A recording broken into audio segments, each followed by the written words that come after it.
Hey, y'all. Welcome. We're back at the Renegade Butcher Show, episode 52. Welcome to the crazy serial killer area with the sheets again, as y'all are used to. It's just my sound dampening. I've got some people in the background. Oh, Kyle did make it in. All right. We've got 3 more butchers we're going to bring on. We had the suggestion back on episode 50 about getting a bunch of butchers together and talking about a bunch of shit. And one of these days, we're going to do one all small game. That's not what this one's about. So we have a round table with different butchers, and it just so happened that Tiffany was. Kyle's the easy button. He's ready to jump on any show he can. And Joe popped in. He was on his show the other night. He's joined the Telegram communities lately. He's just at the butcher shop. So we'll get everybody in here, introduce them. We'll go around the horn and let y'all know. We've got or 2 lined up. We'll get some more from the audience, I'm sure. I see Canadian Farmstead's already over there in the audience checking in.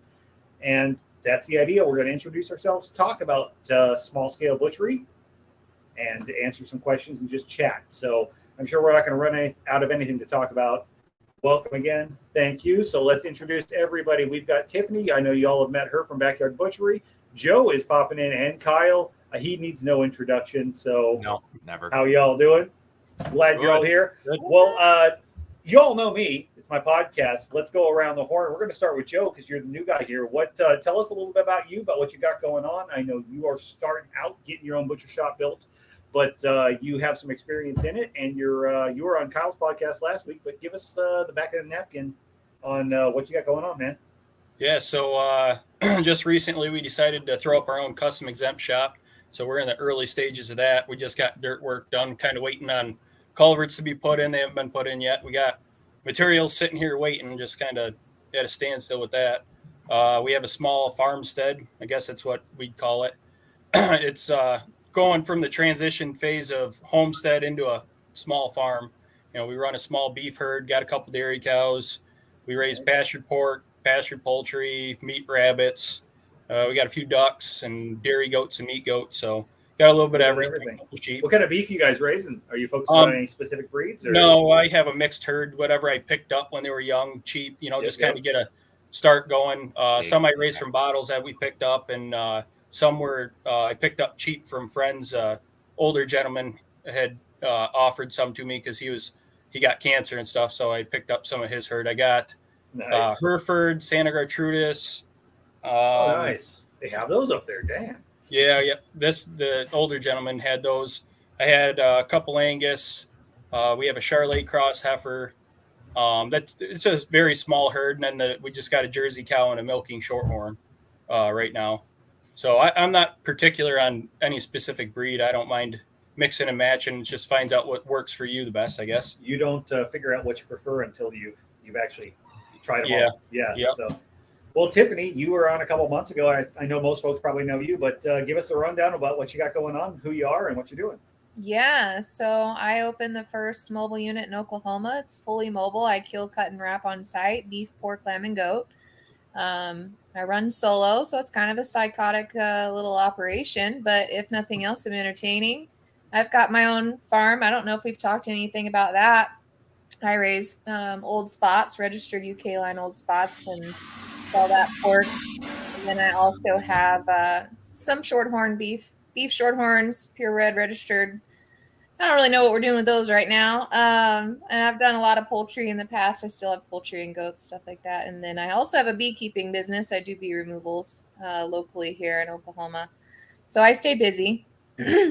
You've done a lot of that online too, and education on it too. Yeah, I do sell some classes, teach some classes. I work with local FFA and 4-H's. I do those for free for the kids. And then adults, it's fairly cheap to get in for beef, poultry, goat classes, beekeeping classes. I'm working on getting those moved online this fall, this winter.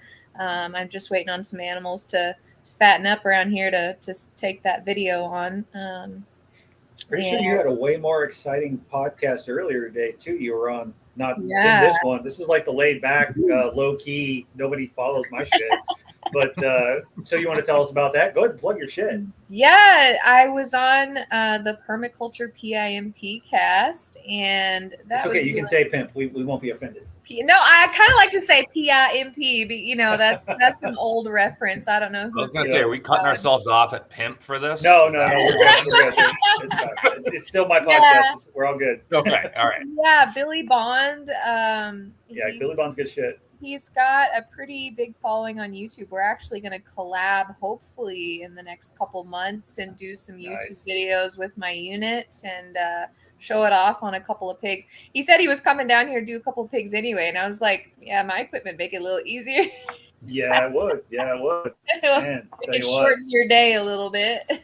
Let me know when that is. I'm not making any promises, but maybe I'll make a road trip. Yeah, I got that offer to go to Wyoming to do a bison class. And I was like, first of all, I've never even butchered a bison. I have no business teaching that class. However, I mean, I'd probably do it anyway. Like, I want to see the Tetons. Let's go. Throw some numbers my way. I have butchered a bison, but yeah, not in Wyoming. You want to roll. Let's go. If you want to make it worth my money, I might make time to go to Wyoming. Hey, I haven't thrown a number out yet. I told him, I was like, man, I gotta figure out, that's a long haul pulling a 36-foot trailer. I was like, man, I don't even know where to begin to price that. So, I mean, what could possibly go wrong? How many tires am I going to blow on the way there? Say that. I know. I have to replace pricing at least tomorrow. 2 tires. Pricing at least 2 tires on the trip because you know it's going to happen. Yeah, I've had more. I mean, I kept this tire place in business, I swear. Like, between patches, we patched one so many times. I can't even believe it lasted that long. If you haven't seen it, check out her rig. Check out Backyard Butchery on all the social media stuff. And she's got a very, very impressive mobile slaughter unit. It's all right for a girl. How long is it? Was that a 50, 60 footer? So the truck and the trailer nose to tail is 52 foot. Mm-hmm. Yeah, but all aluminum gooseneck. Yeah, it's nice. I got a rail all the way down the center. It's movable, and then it looks like when it opens up, it looks like some kind of fucking transformer. Yes, it's Optimus Subprime. Actually, oh, there you go. Right. Nice. I'm here for the corny jokes. So Kyle, yes. Who the fuck are you? Who is this guy? I know. In case nobody's ever watched my podcast and they haven't been on like the last 12 episodes that you popped in at some point. Right. Give us the rundown of what you got going on right now, man, including your social my media name is Kyle Perreault. I am owner operator of the Bodyshop up here in New Hampshire. We're a custom exempt butcher shop. We do beef, pork, begrudgingly lambs and goats, and wild game in the fall. Same. So we've been doing that. We have a small farm. We're doing some Dr. Moreau action, trying to do some crossbreeding with some pigs to try and get a more like temperate for this climate that's actually going to grow through the winter and not just feed it to keep weight on it. And we have a small beef herd. I don't have poultry at the moment, and I'm kind of happy about it. And then we also have a YouTube channel. Backwoods Butcher 603 is the tag for that. Where again, I just kind of go through what we do here, of whether it's working in the shop or I've been doing a bunch of videos of the big pig pasture we're doing. It's about a 3-acre pasture, all hardwired.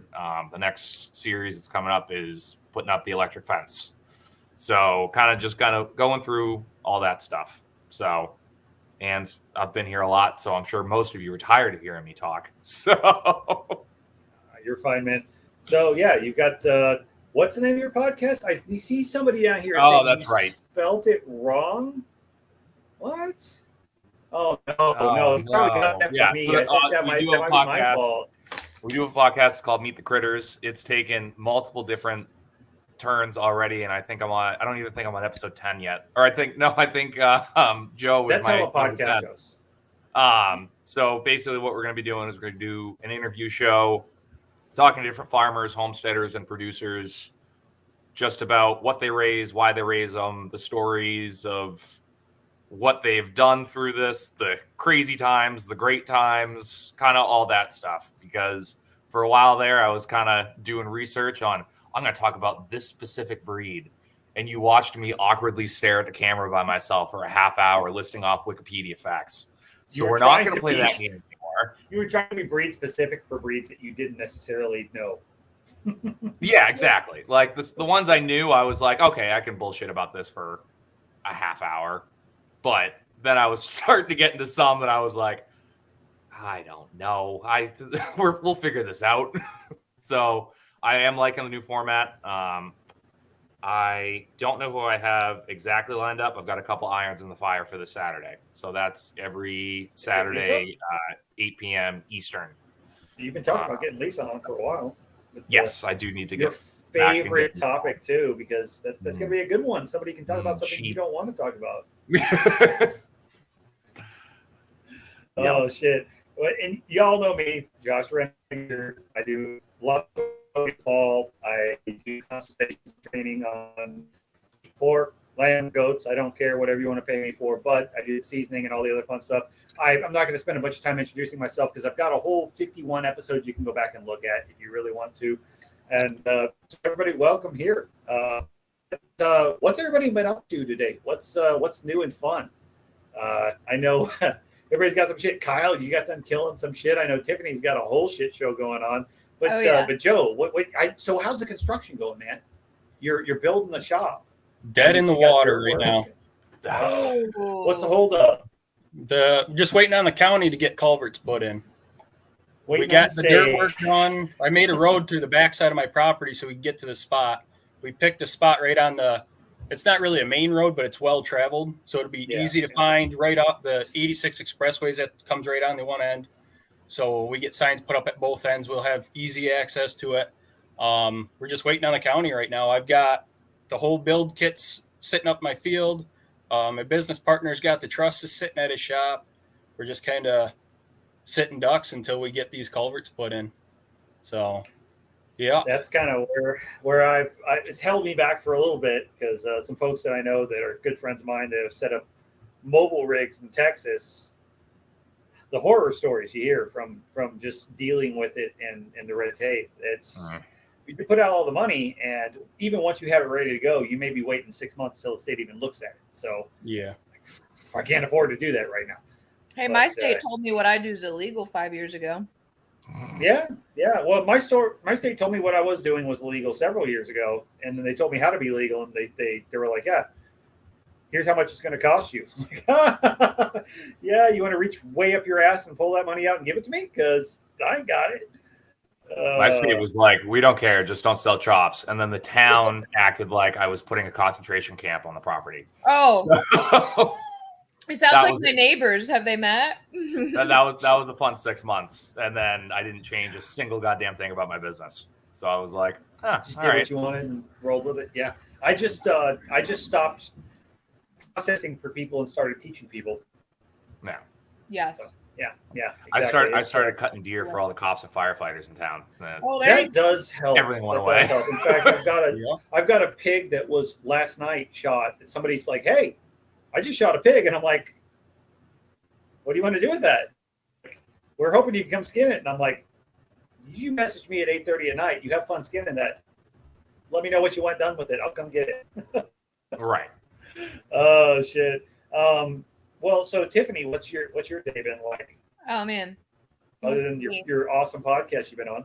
Yeah, it was a fun podcast for sure. It turns out we have so much in common. I didn't realize he was from South OKC. I grew up in South OKC. Like, he kind of had a shit childhood. I had a shit childhood. I was like, wow, we could have been related. Didn't we all have a shit childhood? Is that everybody? The raise of hands, shit childhood, everybody? Yeah. Yeah. I think it's a common theme. Childhood trauma.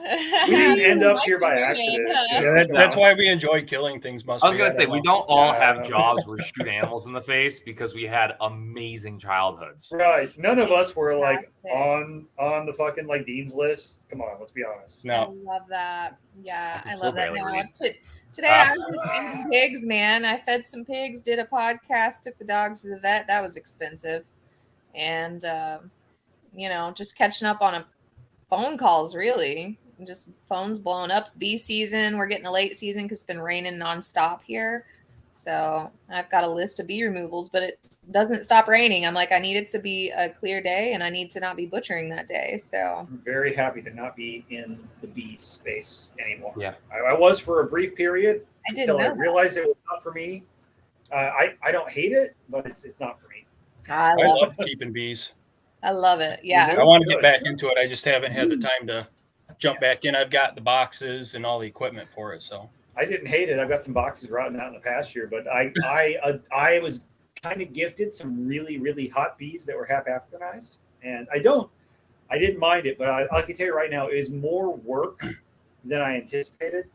Yeah. Even though it's not a lot of work all the time, it's a lot of equipment, and wearing wearing a bee suit in the South. Yeah, I all love the when time. people complain. And every about time you bees. need to do it, it's the heat of the summer. It's not when it's nice out that you're out working in the bee suit. No, it's when it's hotter than Satan's ball sack that you're actually out there dealing with it. Yeah, now Hey, just we set the line at pimp. Calm down. Hey now, don't censor me on my own show. Now just imagine wearing a bee suit, being on someone's rooftop or in their attic, pulling bees out. You're not using a smoker. Well, You're you getting do all the fun shit too. You get to go in and like do full demos and removals and shit. Oh, dude, I'm in lifts and I was on a 70-foot silo doing a bee removal once. Like, I think there might be something to be said about my desire to be in industries where I might die when I go to work. You know what I mean? Like, Kyle almost died yesterday, and then he decided to try to die today. So. Wait, how did I almost die yesterday? I must have blacked it out. I got a really cool scarf. Early morning, you were like, I just got the message that this cow is a psychopath and I might die, guys. And we're like messages in 20 minutes. She Let was us a know baby. you didn't get killed. This is the same customer that was like, "You're gonna need the biggest gun you got for this cow I'm bringing in." And then And it was nothing. It was nothing burger. No, she was super calm. Never left the trailer. Popped it. One shot. Done. That happened to me yesterday. Today was way more interesting. It's always the one that they say, well, they've never been like this before, that they're a complete shit show. But when they're like, no, this thing is wild as shit. You just like walk up to them. As soon as they say that, it's just like a gut feeling of like, oh God, no, please. Like, don't say that. Or if they say anything about having Brahmin in it. It's like a Brahmin cross. I'm like, oh, God damn, let me bring the can in. Yep. So, hey, I've got like one question lined up. I know a few folks will probably pop into the comments and have something. If you guys have comments, questions, ideas, or things you want us to talk about, toss some comments. We'll get around to them. I've got one in the clip, but I wanted to ask two for you guys. What is the craziest fucking slaughter you've ever been on? Because that's a fun one. Joe, you been on any really crazy ones that have? Yeah, like we were talking in the Telegram group yesterday. You get those crazy cows that are in open pasture, and I've had two of them in the last couple of years that they're like, oh yeah, they're pretty wild, and they're in open pasture. The one was like 100 acres, all fenced in, wide open. And as soon as they seen us pull up, they're only used to the guy that feeds them. Yeah, they're on the other corner of the pasture. We walk out there, they're on this side over here. So we got on the four-wheeler, and at the time I didn't think about bringing any of my bigger rifles. So I had my 45 long Colt lever action. Hopped on the back of the four-wheeler, used to that, and I think that was about a 80-yard shot. I had to take him because he kept looking back because he was dogging a cow. It was a bull they couldn't catch to castrate. And I had to shoot him right in the back of the ear and dropped him, rolled over. He kind of stood up, staggered around. So when I got up to him, I had to shoot him again to get him down fully. I was like, I'm not messing with that. Yeah. Then, the second one, it was part of the Santa Gertrudis herd that I got my cows out of. The older guy needed someone. They couldn't get the cows in the trailer. And he's like, all right, can you come over and just shoot it and gut it? Because at the time I was so busy, I couldn't actually process it. I was like, yeah, I can do that. And take it over to another shop. And so I get there. It's like, I don't know, it was like 10 degrees. Snow's blowing sideways. The week before, everything thawed out. So the river bottom where his cows were thawed out, and all the ice chunks were up on the bank. And so I was like, all right, they haven't been fed. I'm going to take the tractor with me, see if they're used to the tractor. I'll try, scooting out there. They didn't want any part of the tractor, nothing. It was like 250-yard shot with my 25-06. I had to take, but it was like waiting game because, of course, he's right in the middle of the herd. It seems like every time you get one like that, they're right in the middle of the herd. They don't want to. They don't want to get out by Always. themselves. They know they're assholes. Yeah, But, yeah, like they're aware. They know that's their survival instinct. Like Yeah. we herd up. God damn. Boy, and Tiffany, I know you got some fun one. One stick out more than the others, other than the one you got shot at while you were. Yeah, I out told you about that one. Well, Yeah. most recently I had Demon Pig. That's a good story. there. That was another So, one. I saw a couple of Demon Pig. TikToks about that. Man, Demon Pig. You know, I went out there. It was a bunch of coonies, so I only had my little 22 out. It was fine. And this pig looked part large black something else. It dressed at 260, so it's not a huge pig. It's fairly old. I don't know how old. He didn't know how old.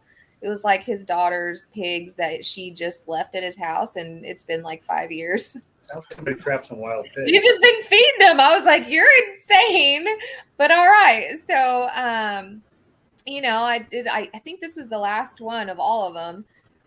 Shot it once, and I was like, maybe it was a little off. Let me shoot it again. No, shot it twice. Shot it three times. And she goes down. All right. And I was like, cool. I was so convinced that she was lights out that I went ahead and slit the side that was open to me. And I shit you not, she stood up on all fucking fours, bro. And like neck hanging down. You never have a moment where you consider whether I'm going home today more than when the pig that you shot that you just slit its throat stands back up and looks at you. Yeah. Yes, Yeah. and it's like it is raining. It is pouring rain. I'm running fucking full speed to my truck. I pulled out my 350, and from a distance I popped her and she went down. But I don't know if that was like she was actually alive or if it was some wicked death throes. I'm just shocked. I was like, that happened. Luckily, the guy was totally cool about it because, like I said, it weren't really his pigs. He really didn't care. Had it been a customer that like loved this animal dearly, it would have been just massive heartbreak. I mean, that's some stuff gives you nightmares, man. I mean, she stood up with her neck just. That's great. Yeah. I wish it had The been shit on movies video, are made of, man. Wish I got to start wearing a body cam because these stories that I keep coming up with, like Oh, I know. I I'm torn on record that. that I'm it like, there's some shit I've seen. I'm like, oh man, that should have been on video just for posterity. And at the same time, I'm like, God, do I really want to incriminate myself? I have PETA after my ass for. Well, and that's the other thing for legal reasons. You know, I can't even talk about one of the craziest Plausible ones right deniability. Oh, Kyle, what's the most fun one you got? What do you think? Today was Really? a fun one. No way, today was the worst. Come on. I love It was honestly, I was going into it like today is gonna be hell. This is gonna suck. Like I really don't want to do this because I don't do much mobile anymore. Like I've pretty much got the infrastructure set to where most of my customers just bring everything to me and they're happy with it. And I was going back and forth with this guy and him and his wife just had a baby. And I was like, all right, fine. You're only 40 minutes from the house. I'll run down. And before I did, I was like, do you mind sending me just a picture of the pigs and a picture of the setup? Right. And it was two Mangalitsa's and a Mangalitsa Ossibah cross was the boar. So it was 2 sows and a boar. And he sends me a picture and it's a... You didn't take the board I home. gotta I know you're a say, big fun. They were big, honestly. I would say it was probably a 2-acre, like fenced-in pasture of just mud. And I'm like, oh boy, this is gonna be fun. So we get there, and it was pouring rain all day. Like it's from 3 a.m. It's been raining here. So I get there, and I'm like, this is gonna suck. This is gonna just singing to myself on the way there. And we get there, and the guy's super nice. We get down there. They brought a tractor over, and of course, it's basically lawn. But honestly, it was a step above a lawnmower with a bucket. It did have a backhoe on the back, but it was one of the little coyotes. And I was like, all right, whatever. The only thing that turned it around was he was a pastor, and he had 2 daughters that were like 14 and 15, and they were locked in and wanted to see everything. They came down with their own Victorinox knives that they got for Christmas. and they were were ready on it. They wanted to see everything. I taught the oldest one how to drive the tractor so she could help me like do everything. They were tickled. It was, and like, again, pouring rain the entire time. They stuck through all of it. Wow. The two sows were fine. Of course, the sows were pregnant. They were only about, I know. And they weren't super far along, but like they were there. And they're like, oh, we had no idea. And I was like, and it's hard to tell until you don't know. They're like, oh, we had no idea. And it's like, you have a boar. You have 3, I think they were probably about 6-month-old piglets in the pen with them. And a boar, and 2 sows. They're gonna be pregnant. Since the last letter, do the math. Yeah, exactly. More than likely. So that was a pain, and it was like, all right, whatever. So then we get to the boar, and he was a biggin. And take the first shot, flinch right at the last minute, gone. He is all the way on the other side. So I grab the single shot 410, and I'm like, all right, guess we're hunting now. Like, line up, chased him around for probably about 6, 7 minutes, line up the shot, flinched again. And I found after the fact that I literally like just nicked the first bullet hole. Like it literally was dead on. And that was at like 5 yards. I was like, awesome. So now again, chased it around for another 6, 7 minutes. And at this point, I'm like 10 yards away. And then just dropped it. I was like, thank God, on the complete opposite side of the pasture. At this point, like the customer was back because he had Zoom calls inside. So he's back. Zoom call while some guys outside chasing pigs. You hear exactly. Like, as a pastor, what? As a pastor. Honestly, that's not too crazy. At the USDA plant I worked at, they hired a retired pastor to work the slaughter floor. Like they put it on a Craigslist. Like we'll take like retired people, stuff like that. He came in. He's like, oh, I wanted to learn. Here we go. But yeah, it was on the complete opposite side of the pasture. They had to tear down a bunch of fence just to get it out there, to get the tractor out there. I'm like, love that. Okay, this is fun. It's almost that moment you just feel at the pit of your stomach. You got people there, and it's that now we're hunting. We're no longer slaughtering. Exactly. Now we're hunting. I hate that. And it's awful. It's like, because all of a sudden, like, again, I'm in there with like the shotgun, like running around, trying to line up a shot, but not like also spook them to run them. And I look up and the customer's walking back down. I'm like, oh, fantastic. And he gets close enough. I'm like, I promise I am good at this. Like, right? And I'm sorry. I've done so many times. And then he told me a story. It doesn't happen this way. Yeah. Then he told me a story about the first time they tried to slaughter themselves, and he put 12 22 rounds into a pig's head. And I was like, oh, I don't feel bad. I no longer feel bad. Like, okay. But yeah, so all in all, it could have been a way worse day, but just running around that pasture, and again, it's raining the entire time, slick as shit because it's all mud. I'm like, this is great with an audience. Yeah. What did the boar dress out at? 264. Dude, those mango leeches are the worst. Every customer I've butchered those for is like, we can't contain them. Yeah. Well, so the boar that I have, it actually is funny because it came from the same guy that I got my boar from. Just kind of weird how it all works, but figure because you got that Ossabaw. Yeah, because so that boar was also a Mangalitsa Ossabaw Island Hog cross. And when I'm building my pastures, everything's freaking piano tight, like with electric. I'm not playing games. Right. But skinning out that freaking boar, the shoulder plates on him were 4 inches thick. It was great. Like to have him on the cradle, the pig is sitting there. It's like opening a book. And then the shoulder plates are open. It's like, this looks like an alien. Like, what are we doing here? Dude, I did a 1,005-pound boar. Oh. Talk about egg hate. I think I skinned it for a solid hour. I'm not even lying. Like it took so long. And you look at the photo and I was like, I'm not even mad about all those knife marks. I was like, it is what it is. Yeah, exactly. Well, it gets to a certain point when it comes to that where it's like, I know I'm good at my job, but this sucks. Like, I don't care how good you are at your job. Like, there's shitty days for all of us. Yeah. Like, Set up for failure. That's why I asked again. Shit happens, make people feel better. And they're like, "You guys are really good." No, guess what? Sometimes you got really fucking hard. I don't know. I've had a lot of them because I've done over the last couple of years the mobile side of things.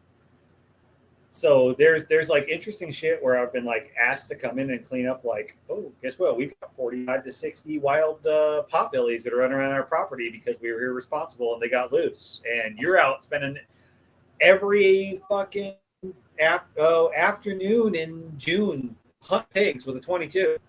That was fun, but mostly went well, with a few exceptions. But I think the worst one, and I've told this story a little bit before, but it's folks I've actually done work with multiple times. I've taught them beef a couple of times. They recently pork mostly themselves, have come in towards the tail end to help them. The beef was the second one I'd done for them, and they just couldn't stand this cow, this steer. He was an asshole. He was just stupid. He kept breaking out, and they're in a rural area, but it's in a suburban area. So it's like they've got neighbors, but they've got like 10, 12 acres. So I come out, we've got it all set up, but they're also a homeschooling family. And they've got friends, and they're friends in their church. So I show up, and it's like every time I show up, there's 20 to 30 people who are there to observe and learn, which is fine until it's not. And in this particular situation, it's okay. Well, this guy's an asshole, so we're going to put a feed bucket down. And I'm like, all right, cool. Well, I'm not going to take any chances. I'm going to break out the 410 circuit judge, which is the rifle, 410 slug. I'm sorry, you take a 410 slug to the head, it's going to go down, especially when you're in like 2 feet of the damn thing. Take the shot. Guy's actually filming it. I've got the little grainy video somewhere. Guy's filming it. Take the shot, and you can see the cow step back, look up, and walk away. So at that point, I'm like, God, Christian family, throw the rifle down, grab the 30-06, and now I'm hunting. So I'm out there trying to deal with this. Neighbors on the backside with a bunch of boats and shit. Can't shoot their stuff. Where's your 30-06 going? Trying to light it up. There's a cop lives up the road. He's cool, but I'm like, we have to be careful about how we handle this situation. Put a round in him, and I know this round's going to drop the cow.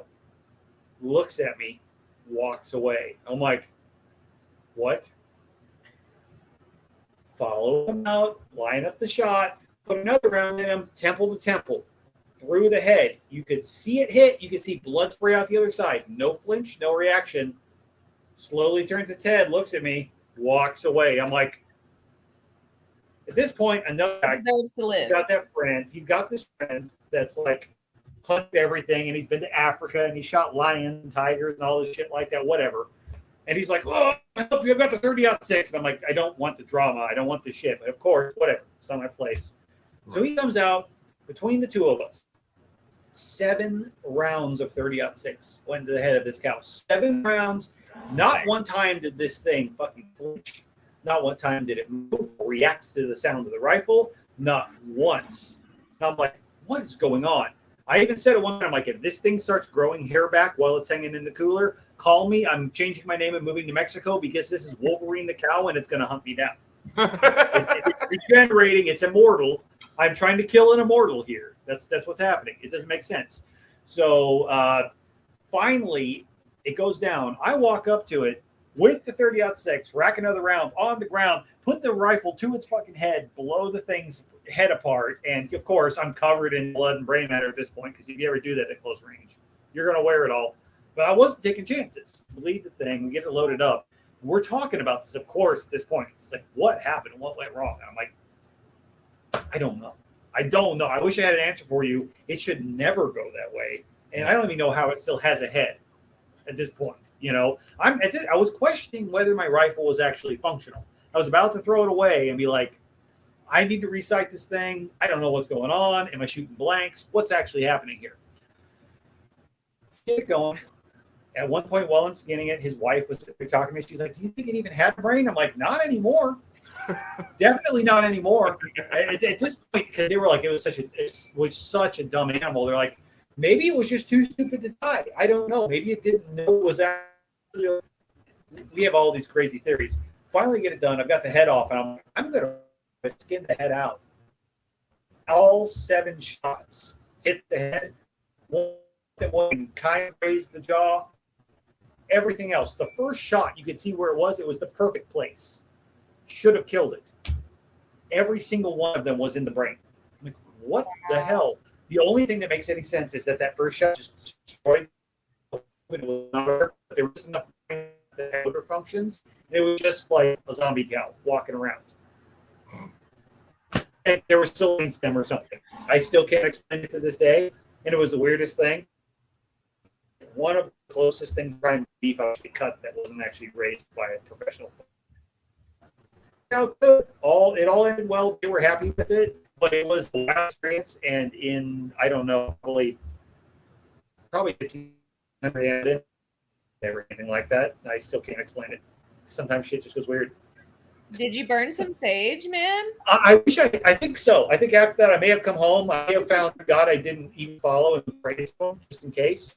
My asshole probably, I still got hemorrhoids. Oh, let's see. What do we got in questions here? Somebody probably got something fun. Are you cutting out on? Is everybody else getting Josh cutting out, or is it? I think it's my data. I think it might be mine. Okay. I don't know why exactly. Maybe it's the time of night, but I've noticed you guys refresh a couple times too. So okay. Hey, I think this is in reference to Kyle. Canadian Farm said he misses the awkward lectures on animals. I don't know, Kyle. You might have to go back to the old format. Well, listen, I will absolutely take some credit on this of just like, yeah, I didn't know everything. And yeah, there were a couple times I was probably way too high to be on a live chat, like talking about broad-breasted turkeys. At least he admits it. He admits it. He talks about it. Yeah. Oh, God. Like just awkwardly sitting here alone in my head, panicking, going like, "You're fucking it up. You're way too high for this." Well, to answer this one right here, Canadian Farm said, I think about the time I realized I was shooting blanks was about the time that it was probably about 35 or 36 when I realized that I still have managed to never have kids, and I'm happy with that. So I was going to say, those two I don't know where else to go with that. I might shoot blanks. Oh, shoot. Well, hey, I'm going to load up. I've got one in the clip in Telegram. Let me find it here. So someone, when we first started this, let's see, Micah had said, he's curious about what gear do people handle large animals with, as far as gambrels, cradles, winches, tractors, and how would you handle something like a bison or a camel, something big? So, Joseph, what do you use when you're doing big animals? What do you use on your place? Right now, when I'm doing beef, I try to have a tractor on hand. That's like the best thing, especially doing it outside or, out on the farm. Right. It's just easier. It's mobile. You don't have to drag it around. I've thought about setting up a small mobile truck with a crane on the back. Right. Especially opening the custom exempt shop, I'm allowed to go out to the farm and kill, which I know a lot of people in the area would probably pick up on that, but depends on how busy I get, how much I can offer that. But yeah, definitely a tractor and a heavy duty gambrel and some kind of heavy duty log chain. That's what I use right now. Right. How do you hook your gambrel up to your tractor? What's your rigging like for that? I just use a log chain. I have a 10-foot log chain, and I lower the bucket down depending on what tractor I'm using, and I wrap it around and I'll lift it up just enough to get the hind end skin down and bung it, and then I'll just slowly keep raising it up from there. Nice. Nice. Tiffany, I know you're going to have the most technical, fun, expensive answer for this out of all of us.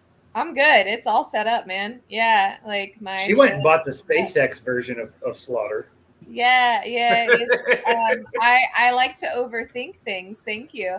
Yeah, that's where Elon Musk designed her Slaughter trailer. If you've never seen it, it's a thing. It is a thing. It could go to Mars. So nice. Hey, yeah, stop being jealous because you show up to Slaughters in a Ford Fiesta. You're right. Absolutely. I am jealous. I am. But however, it's super cool. Thank you. Yeah, I'm pretty proud of it. I definitely did overthink it, but that, I mean, I'm set up for 4,000 pounds. It's 11 foot, so sometimes the length sucks, especially like big horn stuff. You know, obviously I hit a lot of longhorns, and I did a giant End up Watu taking the head off on the ground. Yeah. Yeah, and people want to save those typically, you know. So I mean, If they occasionally. don't, let me know because I might take it from you. Just saying. Yeah, I have yet to have that problem. I know nobody ever wants to just throw away the fucking pretty long ones. I have had some stunning hides. I actually, had I not left it outside and it got all kind of funky, I would have taken a couple of these real small longhorn hides. I did those 2 veal, you know, last week. They were so beautiful, man. I like kick myself every time. I was like, man, I wish I tanned hides. Like, if anybody wants to do a tanned hide and they're in the Southeast somewhere, and you will do it for a reasonable price that's not $800-900, let me know. I've got a few hides. Yeah, I found it as cheap as $24 a foot in OKC. So that's the best. Yeah, no, fuck no. But honestly, have you ever done it? Like, they deserve the money. Dude. I understand why it's so expensive. And it's trust me, I haven't tanned one myself, or I would have, but yeah, like it is massive work. Like I joke, I still have one in my freezer as we speak because, like I said, I have that freaking affliction where I'm always like, man, I want to use everything. I feel like responsible for this animal now that I've shot it. You know, I want to applicate as much as I can, but you just can't. Like, you just got to throw it away. It's just. Yeah. I don't have any to buy them. By the time you get it tanned and fleshed out, it'll be rotten if you don't have the facility to do it. I mean, you're talking about days of work. I have all the stuff to do it. I just haven't learned. Like, it's just, I just don't have the time. Yeah, guys exactly. who are good at doing it, exactly. It's so and the chemicals are expensive too. Well, it's hard to justify when no matter how pretty the damn hide is. Even with like a commercial discount, I'm looking at $700-800 to get a good hide tanned. Yeah. And I've got commercial tanneries not far from me. But I could buy a hide that's done in like Argentina or Brazil on the side of the road for $150-200. Yep. So but I've got this like perfect, beautiful with a still tail on, like brindle longhorn with the tiger stripes that is sitting there salted. And I've got it in my outbuilding. I've had it for like 4 years, and one day a taxidermist is going to owe me a favor, and it's going to happen. But I'm not there yet, and there is just no way. There's no way I'm going to fork out the money for that, you know. But I couldn't throw it away. You could use the brain matter and do it that way. Well, this brain's long gone. That just turns into such a bigger hassle. Yeah. Like, I've heard that you just blend it. I've heard that too. But I think, well, okay, I did have one cow. I put about 7 shots in its head. So I definitely blended the brain, but I didn't save it. Right. You messed up. Yeah, I have had that happen myself. I've only cut open a couple of brains just for funsies. Yeah. Just for fun. Did you eat it? Nah, dude. But I did pick the eyeballs out for some kids once. Do you know they're like bouncing balls? Yeah. It's like bouncing balls, man. You throw them around, bounce them. Yeah. Well, now my daughter wants me to pull the eyeballs out of every cow she sees. Yeah. Like, can I have his live or dead? Which is super creepy, inconvenient in public spaces. Oh, so you like when you hear a 4-year-old go, "Can I have that cow's eyes?" Shuts down everything. It's like, what did that kid just say? Raising them right, man. Makes sense. Yeah, don't leave your kids unattended with me because I'll have them playing with them. Yeah. Some mutual friends of yours and I's, Tiffany, I know I've been on some jobs helping them out, and they would go step aside and they'd be showing all the kids how you could literally inflate a pig's lung, and then use it like a soccer ball. Yeah. And I'm over here just deboning meat, going, that checks out. That checks out. Yep. I'm not living in the modern world right now. Like, normal people don't do this, but why not? Like, who why cares? not? Yeah. Have fun with it, you know. Right? You got to make light of it because it's too heavy sometimes. Like, you're talking about pig abortions and 8 shots to the head. Like, that stuff does weigh on you. Like, people don't pig realize. Abortions and 8 shots to the head sounds like the newest sick metal albums are about to drop. It really does. Yeah. Like, for me, I do so many injured and downed animals. Like, that really tugs on me sometimes. That's the worst part, when the animal's suffering by the time you even get there. Yes, and you're And then like you're just mad at the person because they let them be this bad this long, and Yes. that's and they the worst won't part. shoot them. And I go out there and I know that they won't shoot them, and it's going to be a $200 bullet, and I'm going to walk away. I already know, like, it's not going to be edible. And they're going to be upset that you They won't didn't do turn it. it to usable meat, and it was stressed the entire time, and it's been stressed for a week by the time you get there, and they're upset with you. I hate those calls. I do. I And I'll usually do just- it for the animal. Like, I tell them up front, I'm like, it's not going to be edible. You need to put a Yeah. bullet in it. I was like, if you can't put a bullet in it, you need to call a vet.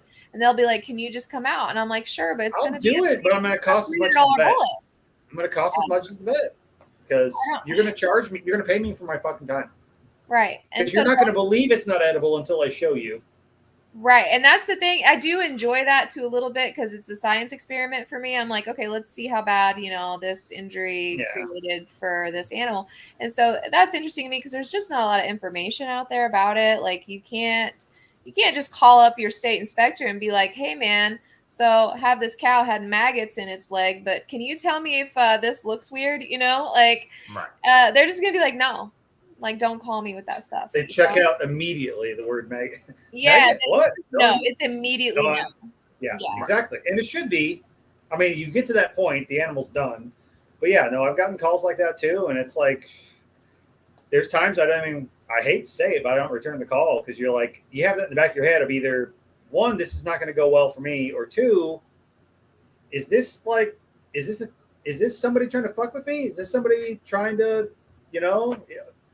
what vet are you? Yeah, like a week ago or 10 days ago, like there was that week I had 10 calls for emergencies in 1 week. And there's only so much you can do, It was the sad part is, as somebody, if you have livestock, if you raise large animals, there's going to be a time where you're going to have to put something down, and you're going to have to deal with it, and you're going to have to bury it, and it's going to be a loss. And if you're not okay with that, don't start raising cattle or pigs or anything else. Especially in our part of the country. Yeah, because there is nobody to come help you. Call your vet, and if you don't have the money to call your vet, then call Remington or Winchester. One of those guys is about the only thing you got to help you. Yeah, I'm the local guy here now that it's like, if a goat needs to be put down, I'm like, I'm not driving 45 minutes to put a bullet in your goat. Shoot a goat. Like, I'm not. It's going to cost you if I have to. You're going to have to pay my time. You're going to have to pay what it's worth for me to do my job. If I didn't take 45 minutes to drive one way to go shoot a goat, it's going to take me 5 minutes. What sucks is in Oklahoma, I am the only mobile person, period. There's no one even doing mobile slaughter. So guess who they all call? It's a pretty big state. Yeah, they all call me. Like there's something happening all the time. And in my head, I'm like, bro, I've only been in business a year, and this is the overwhelming response I'm already getting now.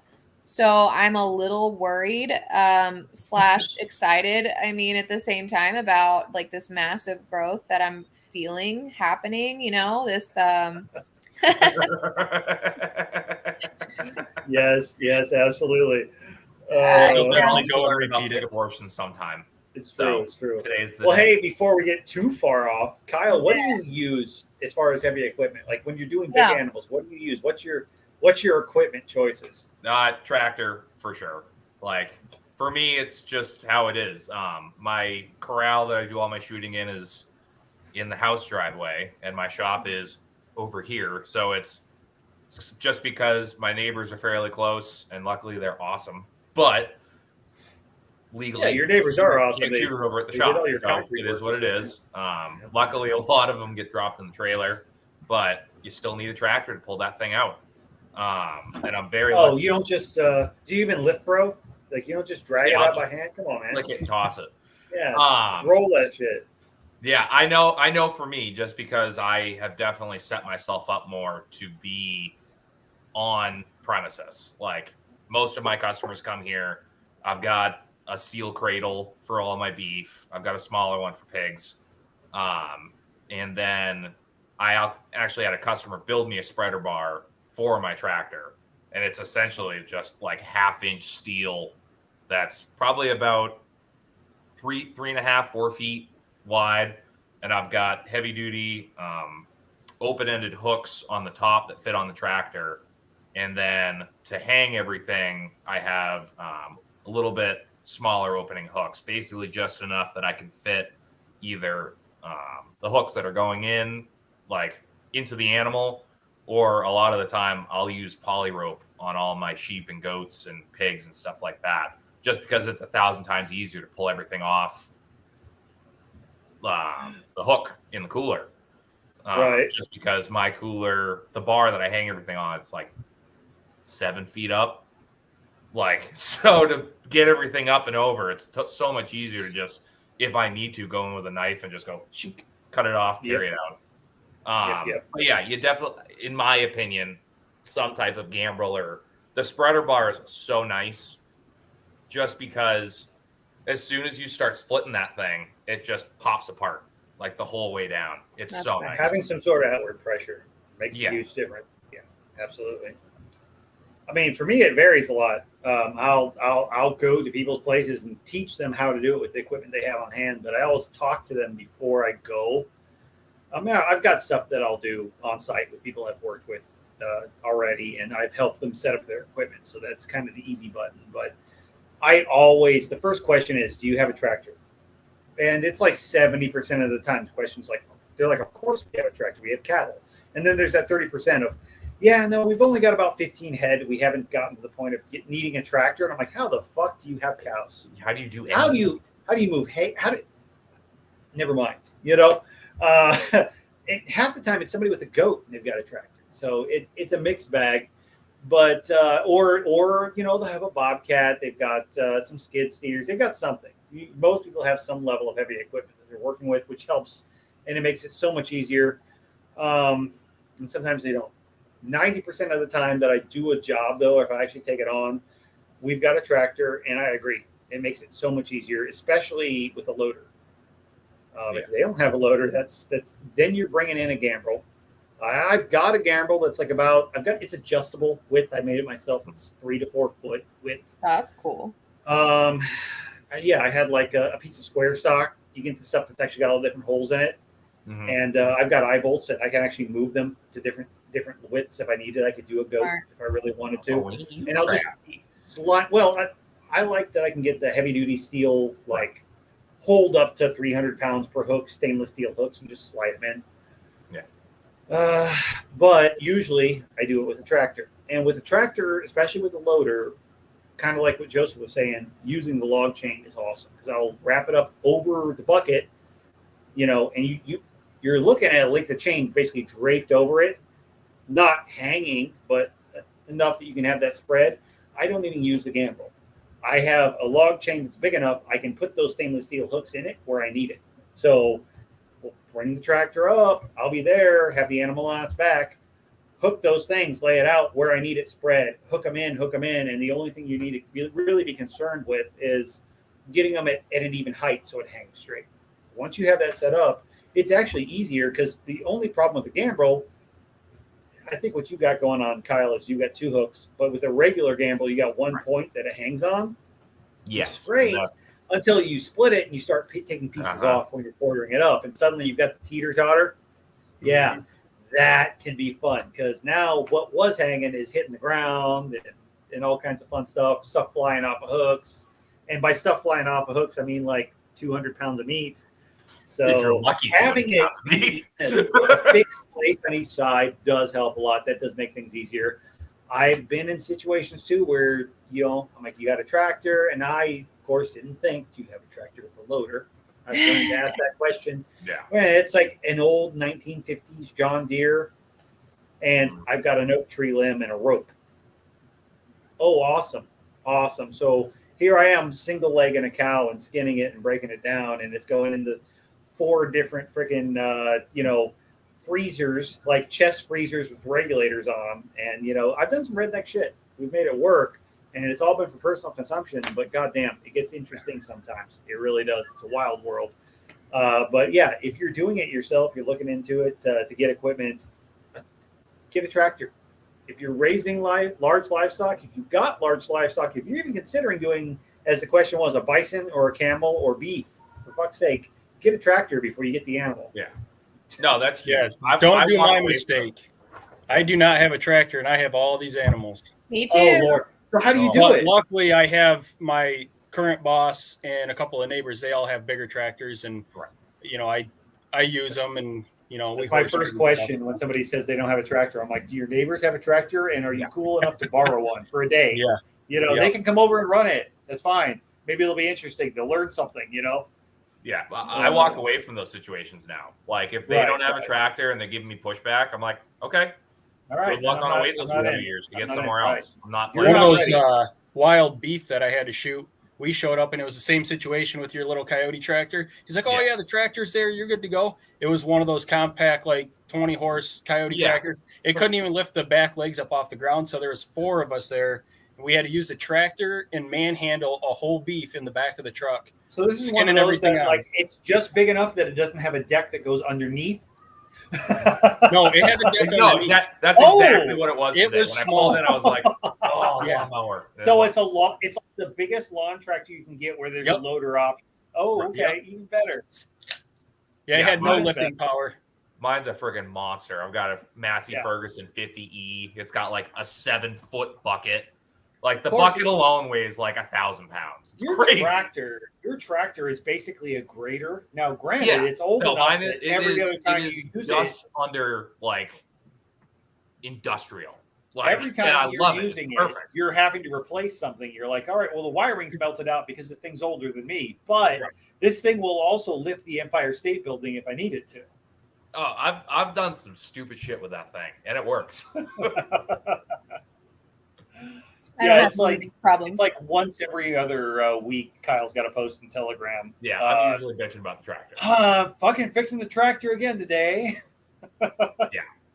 It's put together with popsicle sticks and bubble gum, but I can tell you right now, if I was doing shit on a mobile basis right now, and I could get away with hauling a tractor behind me, god damn, especially in those situations where you've got to kill the cow somewhere else and bring it to you. Mm-hmm. That's the hardest part. Might be a little tough with the Fiesta. It doesn't do any kind of meat stuff. It hauls my equipment there, and that's all it does. That's all it does. But like I said, right now what I'm doing, it's like I'm trying to set these people up to be able to do it themselves and teach them how to be able to do it self-sustainably. I'm not pretending like I'm going to show up and just be able to do it for you, because if I get to that level to afford it, I've got to do it custom exempt at very least, which means I've got to involve the state, which means I'm dumping at least $250,000 into this to get it off the ground. And I don't have the money to dump $250,000 into something and then wait 6 months to a year until they give me the permission to. So it's crazy to think that Texas is that strict versus like New York. We're pretty much we're probably right up there with New Hampshire. I've literally heard this. When it comes to everything else, Texas is pretty easy, but I have literally heard this directly from the horse's mouth. I mean, not even talking like a regular inspector. One of the higher ups, Texas is one of the hardest states in the union to actually get set up to do muzzle slaughter. Well, that's the problem you were talking about. We are the only state in 50 states. The only state in 50 states that require you to do all of the breakdown, skinning, and everything once slaughter has occurred in an enclosed area to prevent insects. I literally, as soon as I shoot that cow and bleed it and break hide, it has to be indoors. That's what I was told I'm supposed to do, but I know a lot of people that will gut it and everything outside. Yeah, no. Well, what really screwed us is it wasn't long ago that we didn't have anything on the books for mobile slaughter. It was the Wild West, and we were all out there doing our thing, and nobody gave a shit until somebody complained. But the first person that actually got licensed basically went and sucked the state's dick and said, we'll do anything we need to actually make this happen. So it's effectively, they were like, whatever laws you want to write for us to get this done, you can write them. And if you tell a politician, we'll do whatever you want, they're going to write a whole fucking book. So from the get-go, that's what they did. They literally made it harder than being USDA inspected to be mobile slaughter custom exempt in the state of Texas. And these idiots were bringing a 5-man crew along. They wouldn't take any jobs other than like if you had 4 or 5 animals in the same city to get done it in one trip because they couldn't afford to. And they would be setting up like ladders in a circus tent behind a box truck to make it happen. I mean, I'm talking, they had 3 vehicles that went to every job. They were bringing a portable generator, and you literally have to bring a bathroom with you for the Porta state potty. inspector. So what you're saying They is they're were not bringing a making porta money? potty. Like- No, they weren't. They went out of it. They sold the business to somebody else. Someone bought it is what blows my Oh. mind. And that guy started doing everything the state said not to, and then quit posting their shit on Facebook because they were getting called in on constantly. That's crazy. After that, and now they're to the point where they're literally charging like almost $3 a pound live weight Wow. to go and slaughter your shit. And they're like asking for business this month. And other people who have done it on the cheap as they can are doing it for a third of the price and are booked out until next year already. Right. And I'm That's like, crazy. I'm looking at it going, I can't make the numbers work to get into this game now. Mm-hmm. Like, No. you know, it made sense for me and I was filling a niche and I was helping people out because that's for me, I'm helping people. And now it's like, well, the state's involved in it, so much red tape and so much money. I'm like, I can't make money doing it. And if I could make money doing it, I'd have to charge so much that the people that I'm trying to help may as well go use a regular processor. It's a mess. State got involved and they fucked the whole industry up. That's a shock. Usually the state is usually No way. really Usually they helpful. make everything better. When they get involved, comforting. everything it's just so much better, you know? Love Really it. supportive. I would say if somebody is going to get into that industry, don't do like I did and advertise your shit on Facebook and try to go out there and educate people openly, because what finally screwed me was a competitor who I've mentioned already on this show decided to call in everything I posted on Facebook. And finally what screwed me was a van. Yeah, my van, which I had set up with a skinning rig on the back of the van, a wash down station, a hand washing station, everything that you would need to do the job right, and a goat hanging on the back. They called it in as a illegal mobile slaughter unit.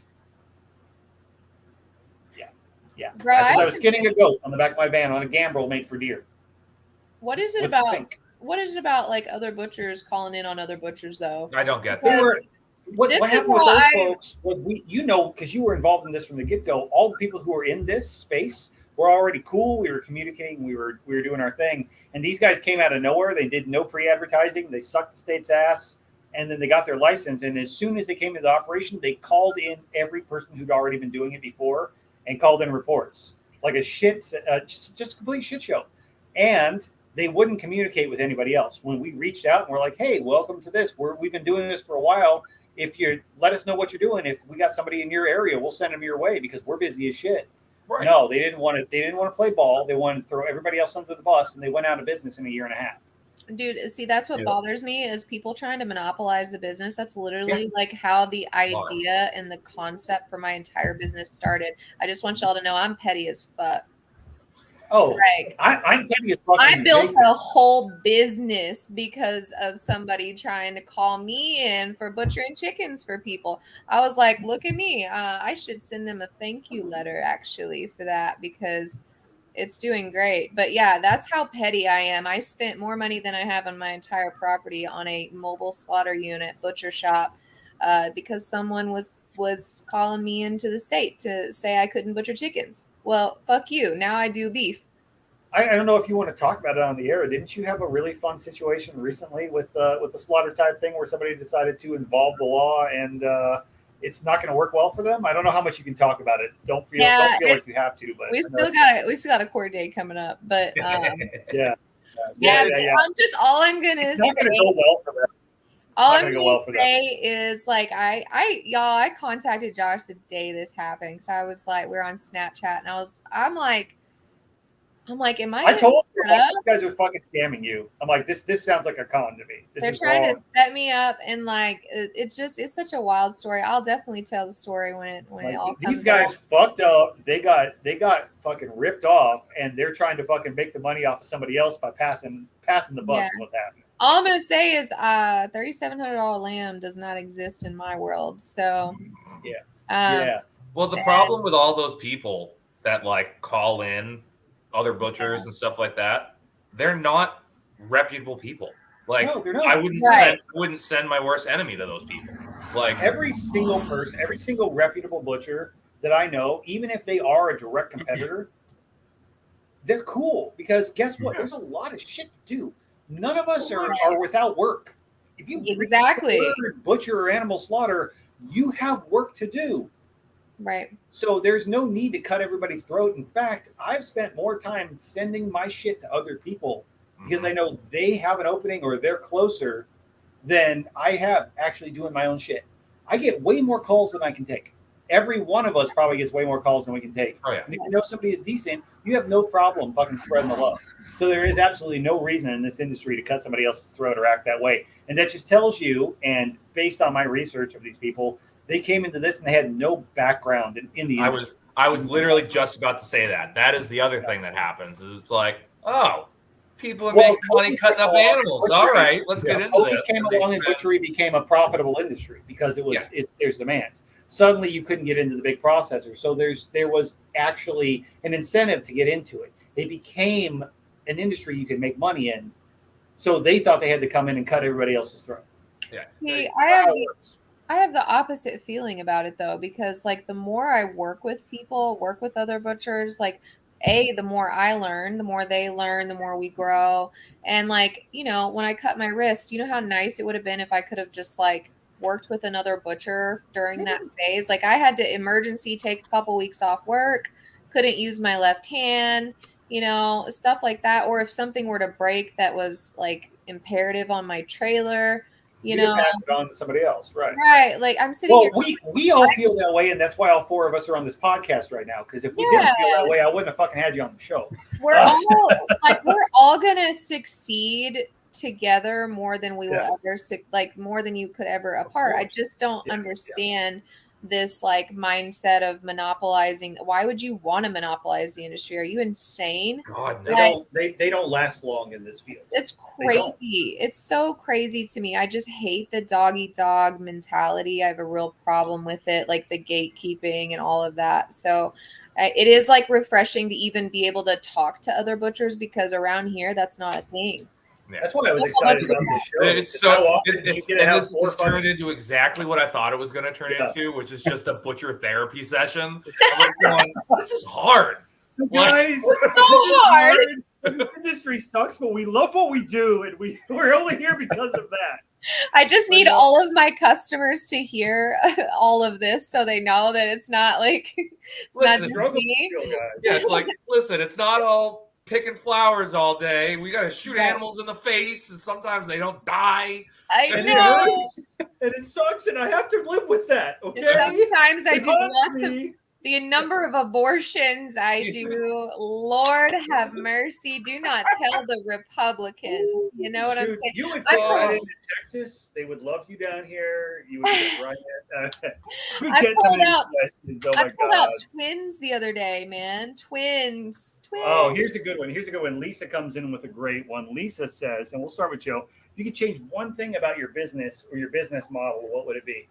I know you're just getting started. Yeah, I'm just getting started. That's a tough one because I'm sure that it'll change a million times, you know, within the next couple of years. What your experience has been so far, though? What would you change in the industry, though? Definitely what we were just talking about. I mean, there's, you know, a lot of that.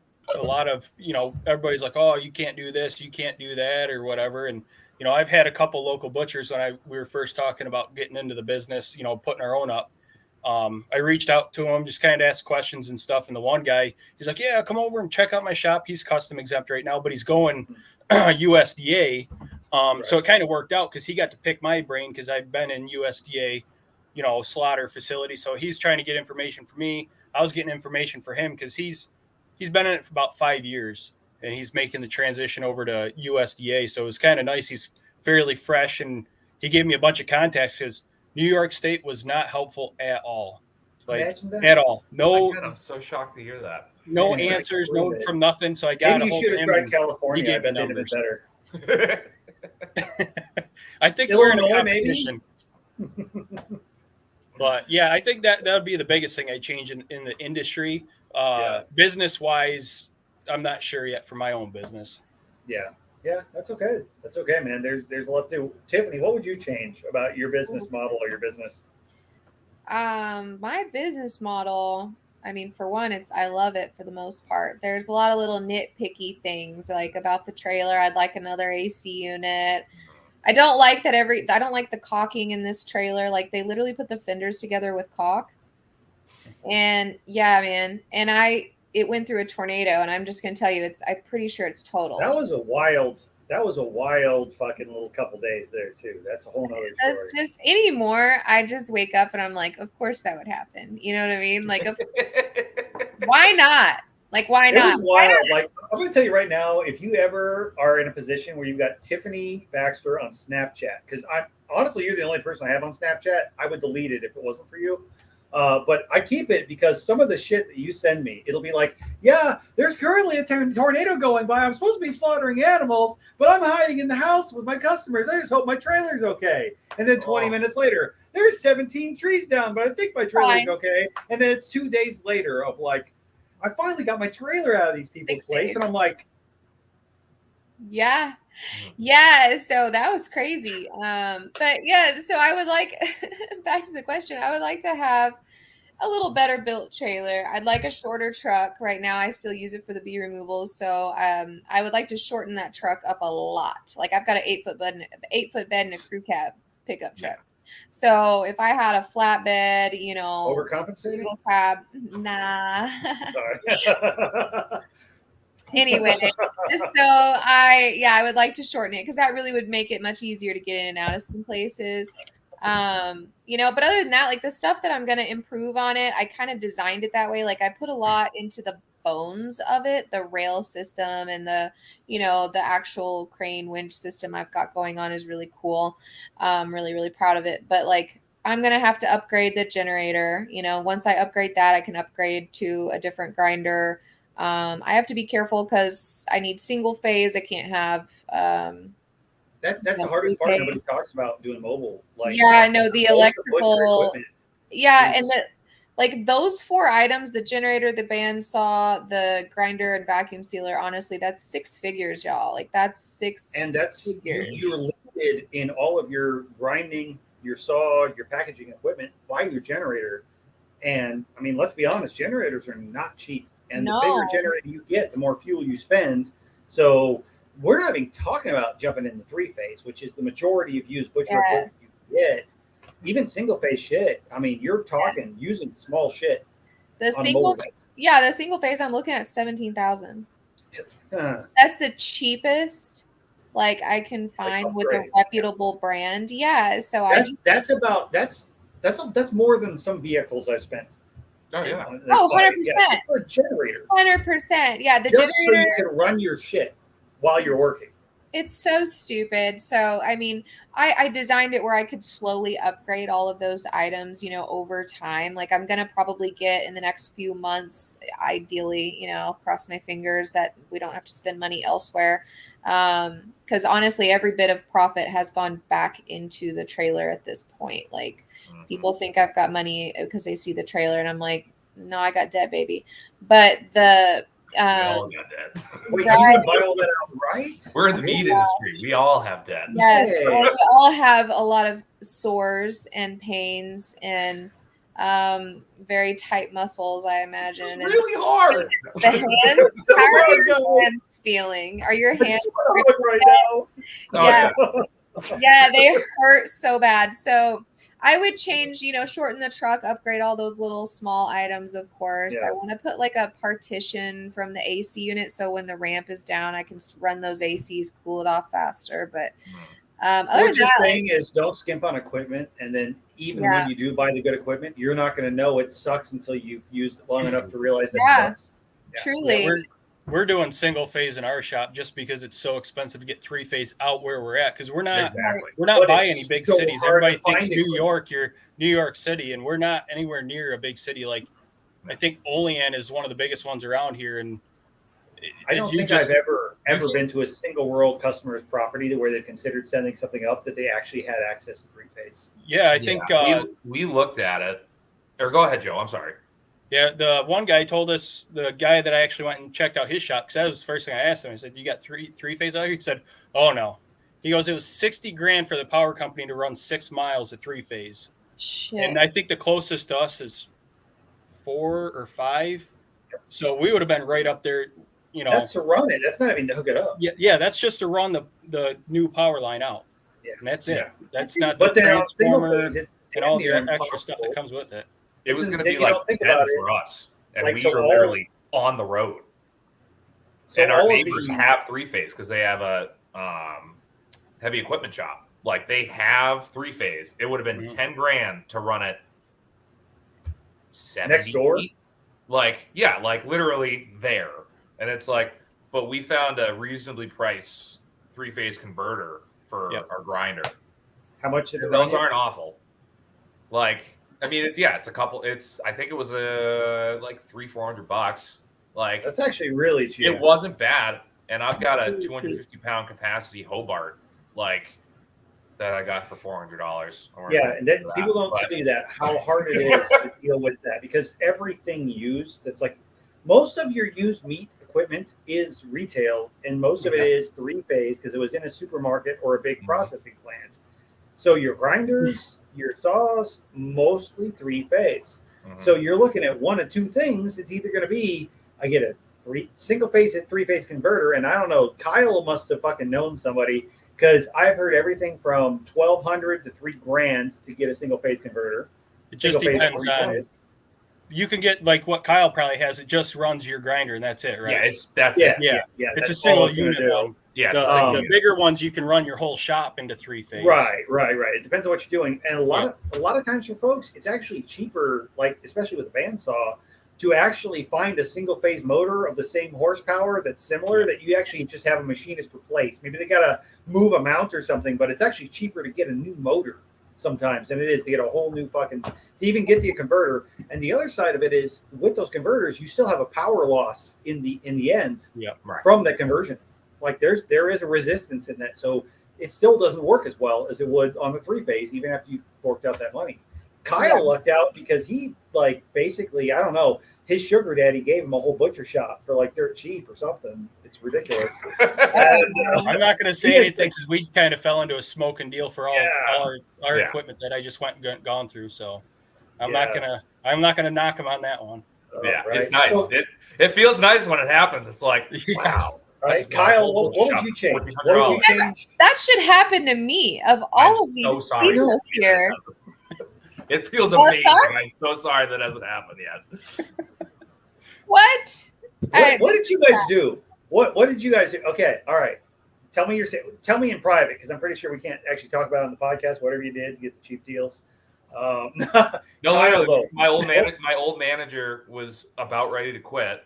Yeah. They closed down one of their locations, and he called me and he goes, "Hey, you still want to open a butcher shop, right?" And he goes, "I'm like, yeah." And he goes, "All right, bring a check." And I'm like, okay. I got 250-pound Hobart commercial grinder, Biro bandsaw.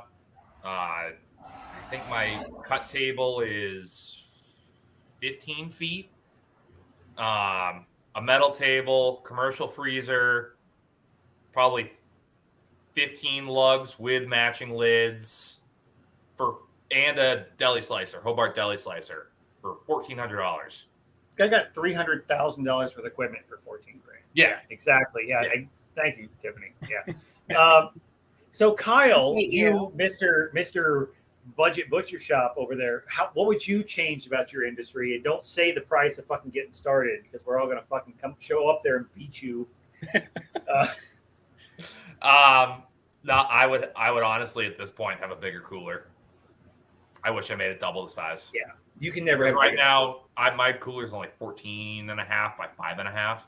Ooh, So I can fit 2 beef comfortably. yeah. But that's it. Like, Nah, Yeah. you need to fit like It's 20. like a cold hallway. Cold Yeah. hallway. yeah. Yeah. So it is That's what why it you is. only do At the weekend, time we yeah. built it, I was still like, we're gonna do a lot of wild game and this, that, and the other thing, and a cow here and there, blah blah blah. I wish it was double the size. Can you Like, just that's my drop? biggest. Can you drop like a shipping container and like? That's gonna be what's gonna happen. Like Yeah. at some point. Yeah. One Especially if you time, can find once- an insulated one. Yeah, because right Yeah. now I'm still just solo. Like I still just I do enough that I'm busy nonstop. I have at least 1 beef a week. It if holds not enough two. that you can stay busy 4 or 5 days a week without a problem. Right. Exactly.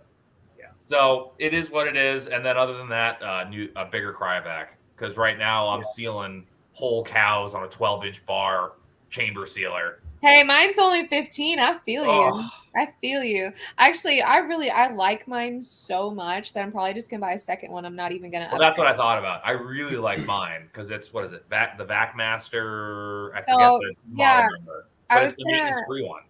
I was gonna like upgrade to that one, but I kind of fell in love with the Meet Your Maker one that I have because I can one hand it, and when I'm multitasking in my trailer solo, like Yeah. I can literally just like pop it in there, and then it literally pops up on its own and stuff. So it's super like labor. Y'all chamber vac privilege over here, man. I don't have one yet, so Dude, yeah, no, I say this I haven't side of the ordered screen that. over here. We're living I actually in have the the Meet Your past. Maker 16-inch tabletop one, and we did. That's actually a pretty good one, though, man. It I is. love and- okay. That brand, not to cut you off, I'm just telling you, if No, you you're ever good. need a warranty thing, Yep. like they fucking hooked me up. Like there was one day I had just come back from vacation and for some reason the screen wasn't working on that vacuum sealer. And literally the dude, I called him because I was like, and it's always the same dude that answers, I swear. I had told him what was going on. I'm like, can you like troubleshoot this with me? I'm gonna take the panel off. Obviously there's an electrical problem here. And so he has me like send him a video of what's going on. They had shipped me one out before I ever even got that one shipped to them.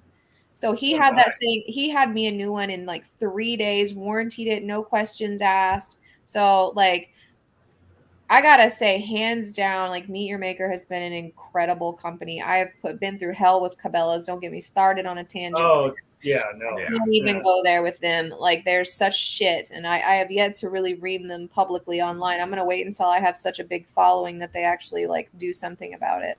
I feel like I've spent probably at least 4 hours on the phone with you at some point, just trying to help you troubleshoot Cabela's products that I will never buy based on what you said. I bought them because another butcher, like, you They've know, had good luck. They have, and I've used theirs. she And I was did like, what? so well. Yeah, I was literally physically there. I saw how well it worked, and I'm like, bro, that's I great. tried to kill their grinder. I physically tried to kill their grinder. But what we didn't realize until later was that like that year they switched manufacturers and it went to absolute shit.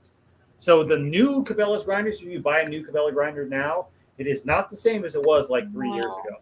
And you know what's funny is like the GM even told me that. They said basically when Bass Pro and Cabela's like combined that all of their shit sucks now. Like all of their manufacturers switched. And she just like outright told me, she's like, yeah, honestly, this is like a consistent issue with our products now that we merged. And I was like, well, that's great to know because I mean, as far as like butcher equipment, that's the only place that I can go to on the fly. Like I've got something hanging in the trailer right now. My vacuum sealer breaks. I don't have an option. That's where I'm going. You know, if my grinder breaks, that's where I'm going. I can pick up a grinder tonight. Right. So, I mean, it's shit.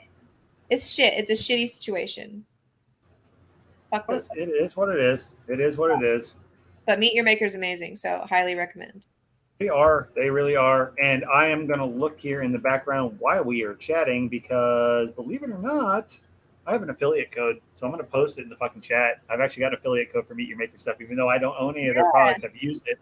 So they are cool as shit. They are cool as shit. I actually, a good customer of mine, I've done some stuff with them quite a bit. That is not the right place. I've done some stuff with them. This one customer, they actually have set up their own kind of little shop for their own private stuff, and it's a good little place. They actually did kind of like we were talking to Kyle. They bought an insulated shipping container, set it up. About the back last 10-15 foot of it is a walk-in cooler. Like they closed off the wall. They set up I know Kyle's going to cringe when I say this, but a cool bot, and it's worked amazingly for them for 2 years. I'm not going to cringe. I think they're great. Just not for me and my climate. You've just had a hard time with them. I've gone through five $700 air conditioners. Yeah, I went through 3 cool bots and I don't know how many air conditioners. I think it's a cool set up. thing. It's got to be our climate. Yeah, it has to be. Because it's so weird that a cooling system in Texas works better than it does in the north. But it has to be doing exactly what it needs to do. Cool. Up here, You we're don't need fighting all of us. It's a gamble Yep. of all of a sudden you're watching the weather like a hawk going, Right. is it going to get to 34 tonight or is it going to get to 39? Because if it's going to get to 34, I'm going to shut the cool bot off before I go inside and put on the cold air intake. And you're But if getting it's those only going to get coils to freezing up. 39, And that means that cooler is going to be 45 by the time I get in there in the morning. So your commercial coolers are built to actually handle dealing with freezing up occasionally, and your residential air conditioners are not. So down here, if you're running that fucking cooler, which is going to be all but maybe 1 month of the year where you would not need to consider using that cooler, it's running all the time, and those coils are never freezing up because it's above 50 degrees outside. But down here, I mean, I literally know commercial dairies that are USDA inspected that have 2 of these units going, and they have glowing reviews because only one time have they ever had a problem, and it was not even with the air conditioner; it was with the unit itself. And CoolBot overnighted them a new controller on them. They're an amazing company. They do great. So they are great.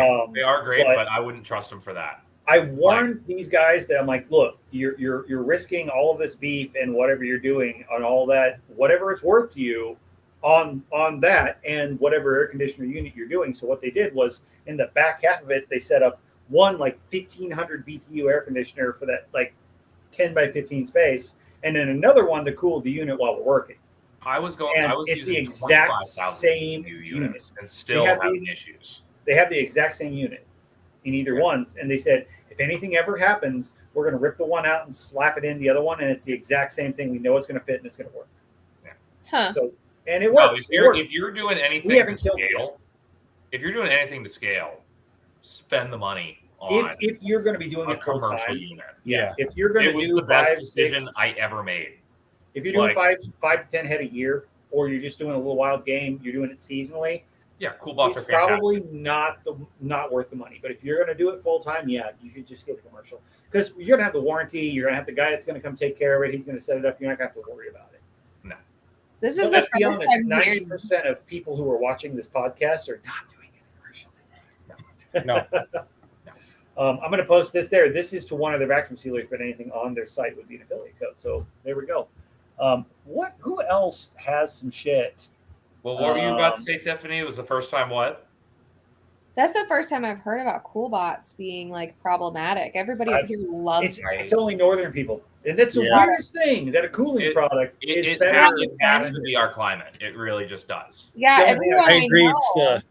It's hard too, expect like even with the seasonable butchering, like at least here in Western New York, one day we could have temperatures like last winter was super mild. So it could drop down to 28 at night, but then we're at 50 the next day, and now you're rushing to cut up your stuff that you had hanging out, or the cool bot you had to shut it off because it would freeze up overnight, and like Kyle was saying. And then next thing you know, your cooler's at 50 degrees because you didn't make it out there in time to turn the cool bat back on to catch up with it. So I think it's more the AC units. I even think just in the summer too. Like today, it was 58 at noon, and yesterday at noon it was 87. Yeah, it's currently like 59 here right now. It's crazy. Like nothing makes sense. It's all backwards. It's just consistently hell here for about 9 months of the year. Yeah. So, it's just hot and humid, and by hot I mean over 90 every day. But I don't overnight low 75. I don't hang shit, so like. This is just this is not my problem. This is because you're doing on site. You're doing everything all in one trip, all in one day. Yeah, I'm just like, here's your meat. Go put it in your fridge. It's up to you. It's cold now. Let's see. Let me catch up on these questions here. Lisa had that. Oh yeah, I didn't answer. So what would I change about my industry? God, do I go there? I could spend the rest of this podcast ranting, but I'm not going to. If I could, I would abolish the USDA and all state inspection agencies, not because I think they're a bad thing, or that there shouldn't be some sort of oversight when it comes to large-scale commercial. But I don't think they have any business when it comes to regulating individuals trying to process their own meat. And if you want to hear more of my thoughts about that and why it's a bad thing, you can check out all 51 previous episodes of my podcast and go into depth in that. But, I think that's the major thing. That's the biggest issue with my niche of what I'm doing is it's too much goddamn government control. And I literally am quoting someone that I work with often that is a good friend of mine that is a cop or just retired, thankfully, from the police agency, where they will constantly say, it's too much goddamn government control, Josh. And I'm like, you literally work for the government. Yeah. Well, I think a lot of that stuff gets weeded out too. Like, I think a lot of the stuff that they're like, this needs to be done this way, and this way. If anyone's worth their salt and they're doing the job, they're going to be doing that anyway because it makes sense. Right. The people that are That's going a lot to of be it too. shysty and do things the wrong way and are going to get people sick, people aren't going to. They don't last long. They don't last long. Right. And that's what it really should come down to. And I agree that if you're going to a grocery store and you're buying meat off the shelf, there should be some level of, understanding or thought or trust that, yes, this was handled in a safe way. I get that. But if you're buying from your local farmer, your local butcher, you also should be able to walk into the place and evaluate it and go, look, it's a clean facility. Look, these guys know what they're doing. I can talk to the guy and they don't have a problem with me walking in and being like, hey, how's it going? And they're going to give me a tour. They're going to be happy to see me. If they're skeeved out by the fact that you're there, you probably maybe need to find somewhere else to go. And I love the fact that, especially the mobile model, you can't really get more transparent than you're on their place killing their animal and processing it there. It's not really like anybody can pretend it wasn't done right. I'm not going to hide anything. You want to check my ice chest before I leave? It's just got a couple beers, Exactly. And I'm washing out on their property. Right? Like, you see me spending an hour, hour and a half cleaning this every single day.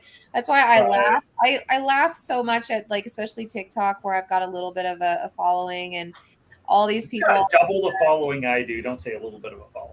It's a little bit of a following, and all these people are like, I want to do what you do. They want me to give them the handbook on how to. Yeah, if I was the first and only female mobile fucking slaughter unit in the state of Oklahoma, I'd have a following too, I'm sure. Anyways, you've been so passive aggressive this entire podcast. I know.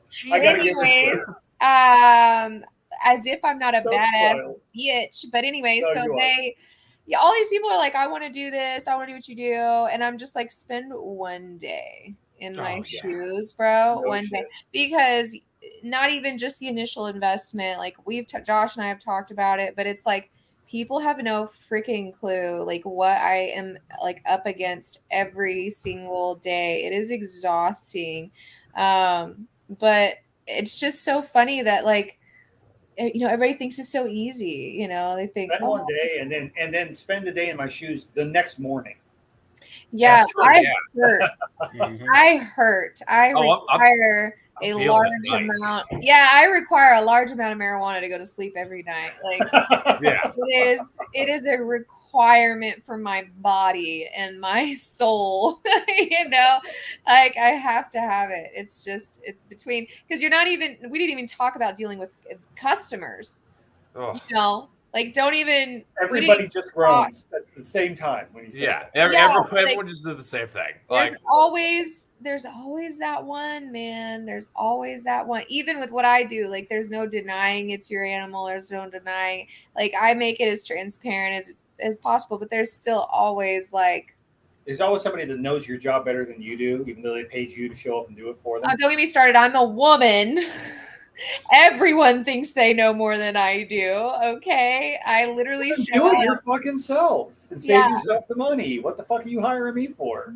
I show up and they're just like, first of all, I think a lot of times they think I'm the secretary when they call, and like, then I show up. I am getting enough attention now online that people realize, oh yeah, this is a woman-run business. Like, they know what to expect a little more now, but the misogyny is still so hard. Is so hardcore in the industry. Yeah, if I want to change one thing about the industry, let's get more women in here. I'm surrounded by 3 dudes with beards and hats right now. You know what I'm saying? Hey, listen, I got 3 little girls upstairs right now who've been on kill floor since they were 3 weeks old. So, I'm telling you, none of us are taking our beards or hats off right now. I'm sorry. I will not. This hat will not go any further up than this because I have found that the ring light just shows how much I'm losing my hair. All right, cool. We're gonna keep this hat right here as far down as humanly possible. He's only leaving it on his head, though, guys. If you want to know more about that, you can follow my Telegram group. Yeah, I know. I mean, it's great. I have no problem with dudes in the industry. It just makes it harder for me being the one chick, you know? Yeah, No, it makes sense. absolutely. Oh God! Before this goes off the rails too far, Lisa says, "No, not that one." Haas says you can actually use your tractor as a side hustle, which is a great idea. If you, it's a great reason to have a tractor. If you've got property, and you've got livestock, you're going to make your money back on it. And I was told, she said, put a crane on the top of the Fiesta. I don't think it's going to structurally handle a crane. I'm amazed it's structurally. I can show you how. Oh, I know, but I would have to build a frame on the outside. I would actually probably have to put a bigger motor in it. At that point, it's like, what? Just buy a truck. Just buy a truck. You know what, though? It gets 35 miles to the gallon, and that's why I drive it, because I can afford to drive it on long trips. Not because it's the best, baby.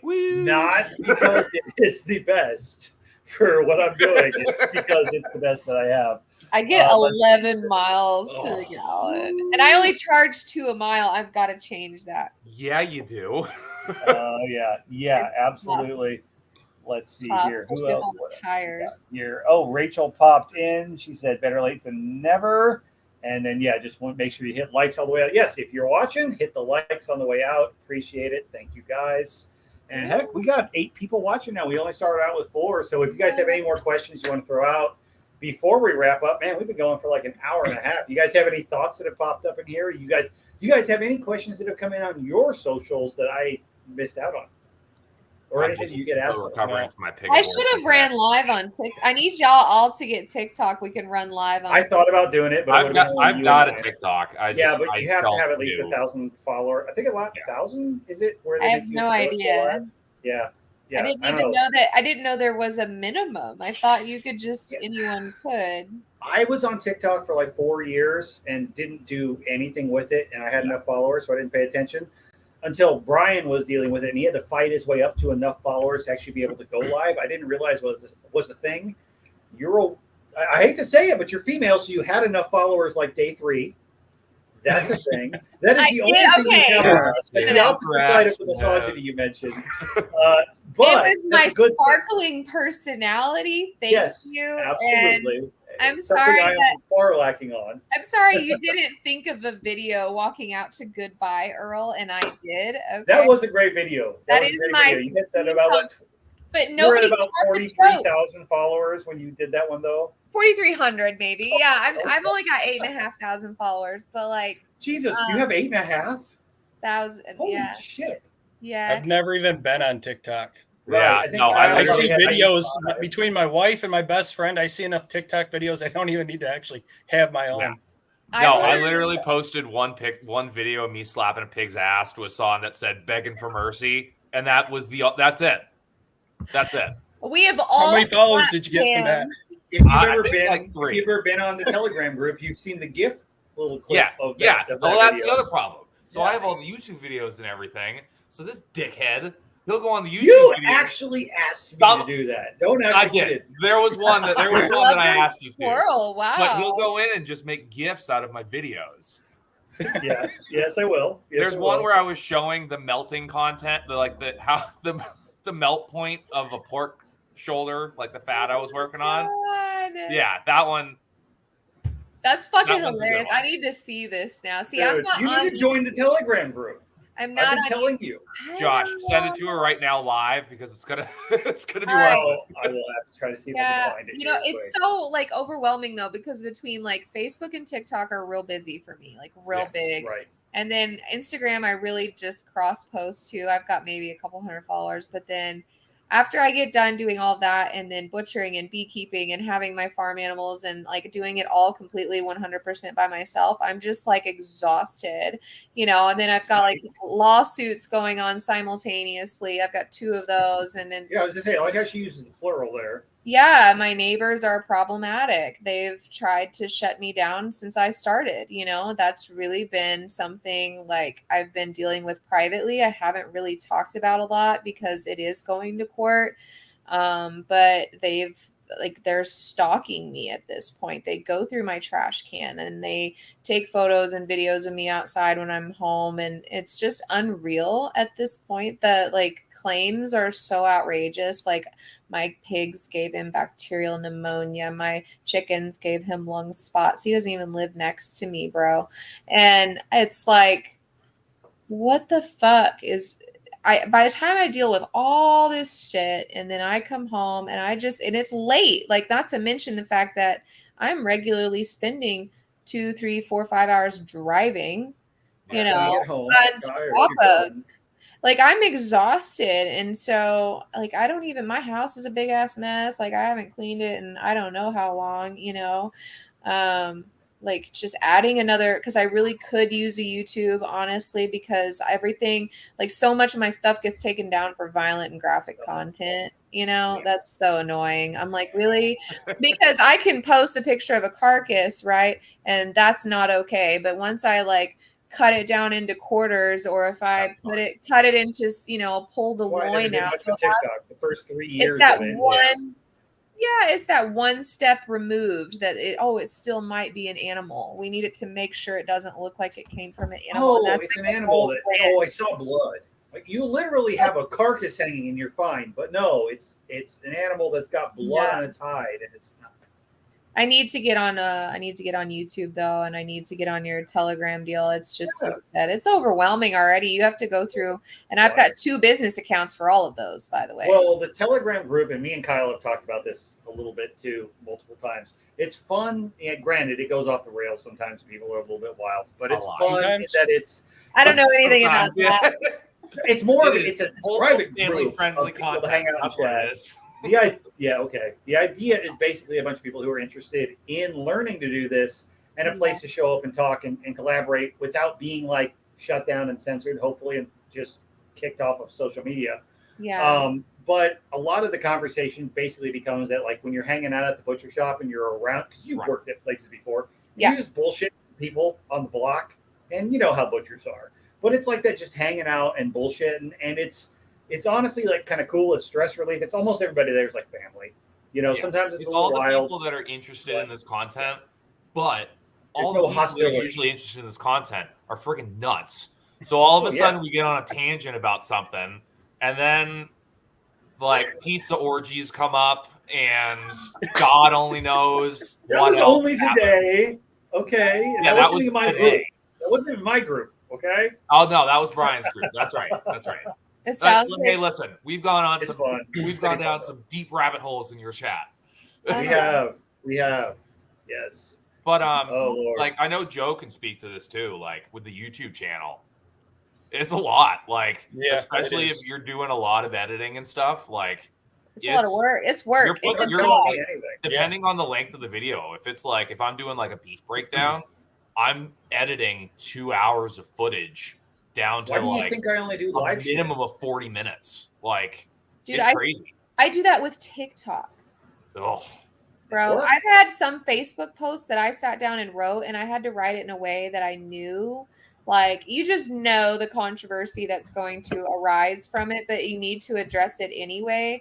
And so I'll sit down, and sometimes, I'll sit down, try to eat, smoke a bowl, and like, it took 5 hours to write something about boar taint, or 5 hours to write a post about like, the difference between wet aging and dry aging and what you're actually getting locally here, which is just hung beef, and, the misconceptions behind all those things. And because if anything you post isn't actually factual or a little bit off, all you're going to do is get shit.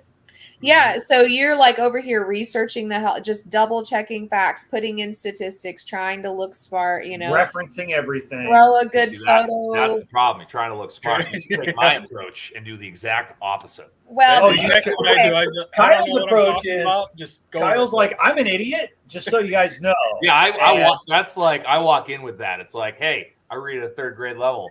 I'll cut up your animal. That's fine. Right. I didn't graduate high school, but but a lot of that really comes back to being a woman. I'm telling you right now, like, you guys don't take the shit that I take from like that standpoint. Like, people look at me and they think, oh, here's a young girl, here's a you know, and I'm not like some big butch lesbian, you know, I'm coming out, I'm like 120, 30 pounds, you know, so they automatically just look at me and they think, oh, there's no way. Why'd There's you have no to bring way. up lesbians? I mean, what you got? I don't know. It's just, well, I just, you know, a lot of times I get out, the comment is made all the time. Hey, I might switch teams after what I've been dealing with anyway. Well, that's a different topic, but yeah. Yeah. I've always 3-hour podcast. No, I'm just kidding. it might be time. I'm just saying, it might be time to just like, okay, this isn't working anymore. Let's try something different. You know, it's worked for my business model. Maybe I should apply it to my dating life, which, by the way, is really complicated in a dating profile. How the hell am I supposed to put bee removal mobile butcher in really? Wait, so what Yeah. what you mean to tell me is you don't have somebody that's like really upset that you're going to be on a podcast with another butcher going in your life right now? Yeah, right. The options for dating, what I'm saying, they do not increase with the choices of careers that I have. Like they decrease significantly. I'm very glad that I don't have a dating profile and have to explain my job in it because I don't know where I'd start. I don't either. That's just what I'm think saying. that's- I'm like, help me. I didn't have to No deal with trying. I'm just gonna give up and that'll be It's not that. going to happen. At the time I was on dating profiles, I was managing like a retail business. So I could That's be like different. manager. You can brag about it. You can brag about it. Yeah, And it's not weird for a dude to be a butcher, but you know, Right. it's weird for a girl to be a butcher.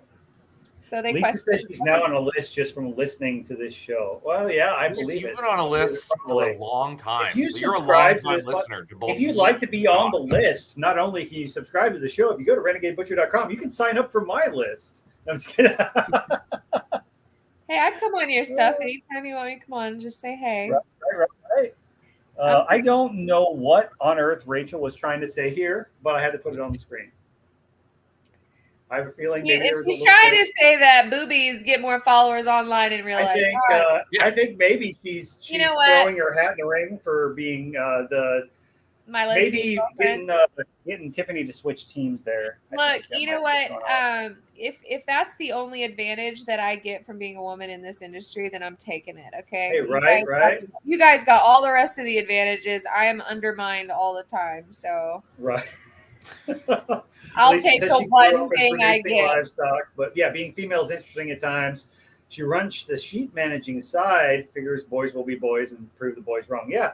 Lisa, I think is going to be on, if not this week, soon on Kyle's podcast talking Yes, about I need to reach back out to Lisa, and we need to get a finalized date on that for sure. And Golden Crickets, who's another female weighing in on this. Why is everybody female in my comments? So we're talking about this. It's only the women watching tonight. Where are the guys? Canadian Farmstead, I need another comment from you. But yeah, I don't know what she's talking about. But man, we've got the crowd. The women have shown up. So that's a good thing. Good, because normally it's the opposite. Thing, that's really cool. I think you'd like it, Tiffany, too, because honestly, in the Telegram group, when it comes to interest in this, because it's like 50-50 between home processing, cooking, raising and stuff, we've got a good showing. It's probably about half females. And I like seeing that, though. I like seeing that it's growing and it's not really one side or the other. In the interest side of it, it's just the industry. In the homesteading community and the classes I do, I would say it's like half and half, but you just don't see women like doing it professionally. You see women doing it like in a homestead setting and like we're going to raise a little for ourselves, but not necessarily guys. I think Rachel says you're probably not easy enough for her preferences. She's not switching teams. Well, that's all right. You know, I'll survive. She likes showing up and giving us shit. Just about every show she makes, she loves to give all of us shit. And she's good for that. So yeah, I mean, usually by the end of every appointment, the dudes will be like, "Remind me never to mess with you." I feel a little bit emasculated right now. You just showed up and shot my hand in the face. Yeah, I mean, if I had $1 for every dude that was like, remind me never to piss you off, you know, I would be rich. That's half the reason I'm raising my girls the way I am. Good. Because also I also know I don't know, but like when they're kids, like little, they'll do all of like what they think their height's gonna be and stuff like that. Both my girls are gonna be 6 foot.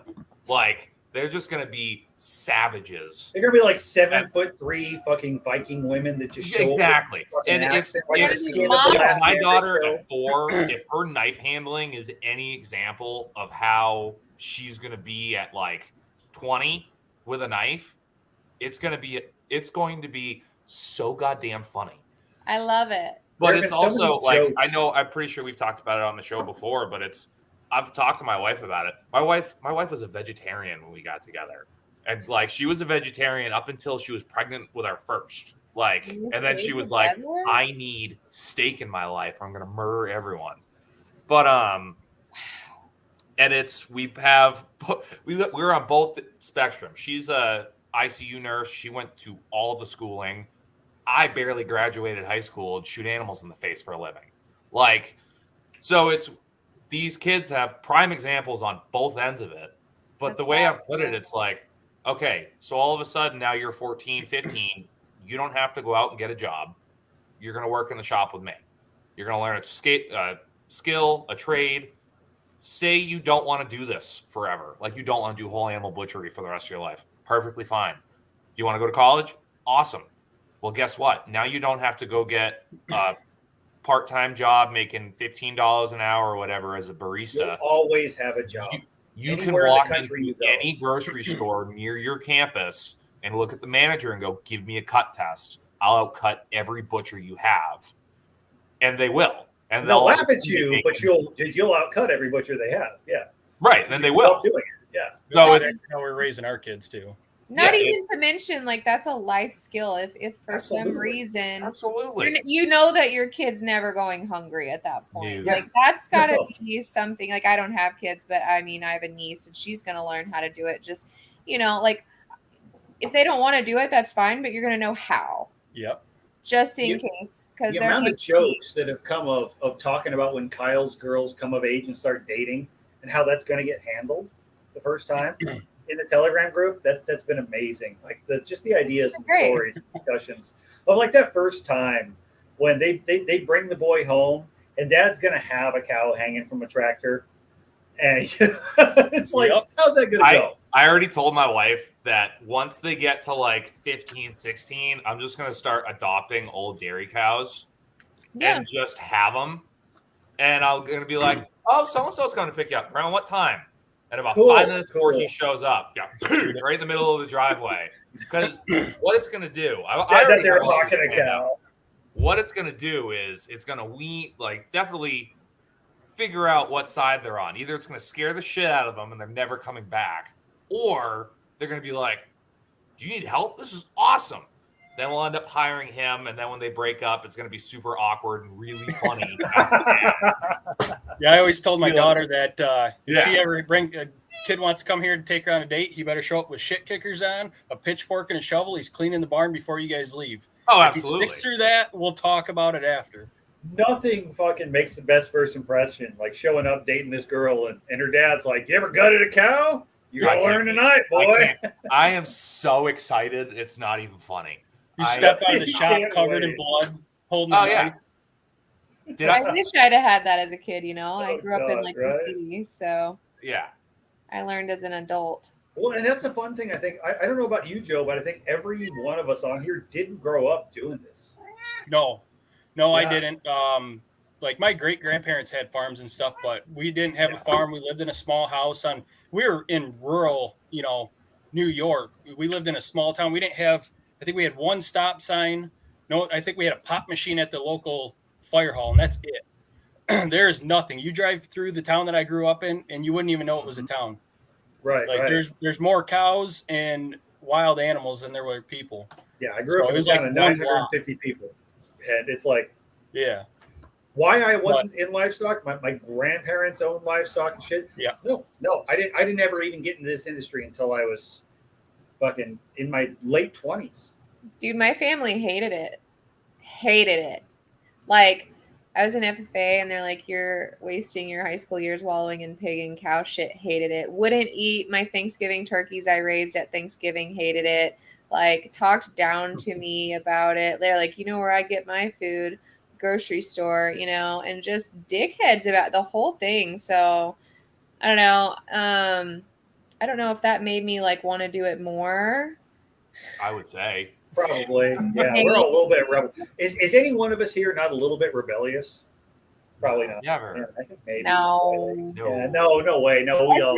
I've never been accused of that. No way. Says the guy. 2 lawsuits later, 6 to a never. cow's head. It's already been dead. Right? Yeah, no, I just build whole businesses out of pettiness. That's all. Right. Yeah. That's all. That's I'm all. petty. I'm the petty queen. Oh God. Hey, all right. Well, we're almost up on 2 hours. I know it's crazy. But I got one more firebomb question Okay. to throw out there for you guys. We'll roll this. We'll start with Joe, because I know we've all had some experience in this, and maybe we still do. What's your thoughts on processing poultry? How do you feel about processing poultry if somebody called you up and asked you? If I have to do it for other people, not so much. But because I have enough of my own that I do, that by the end of the summer, I'm like, fuck that, do your own stuff. Because right now I'm raising 150 birds. My boss has got 100. His son-in-law's got 100. His uncle's got another 25. I'm probably going to pick up some turkeys. And on top of getting the butcher shop up and running, it's like, no, I'm good. I got enough. Yeah.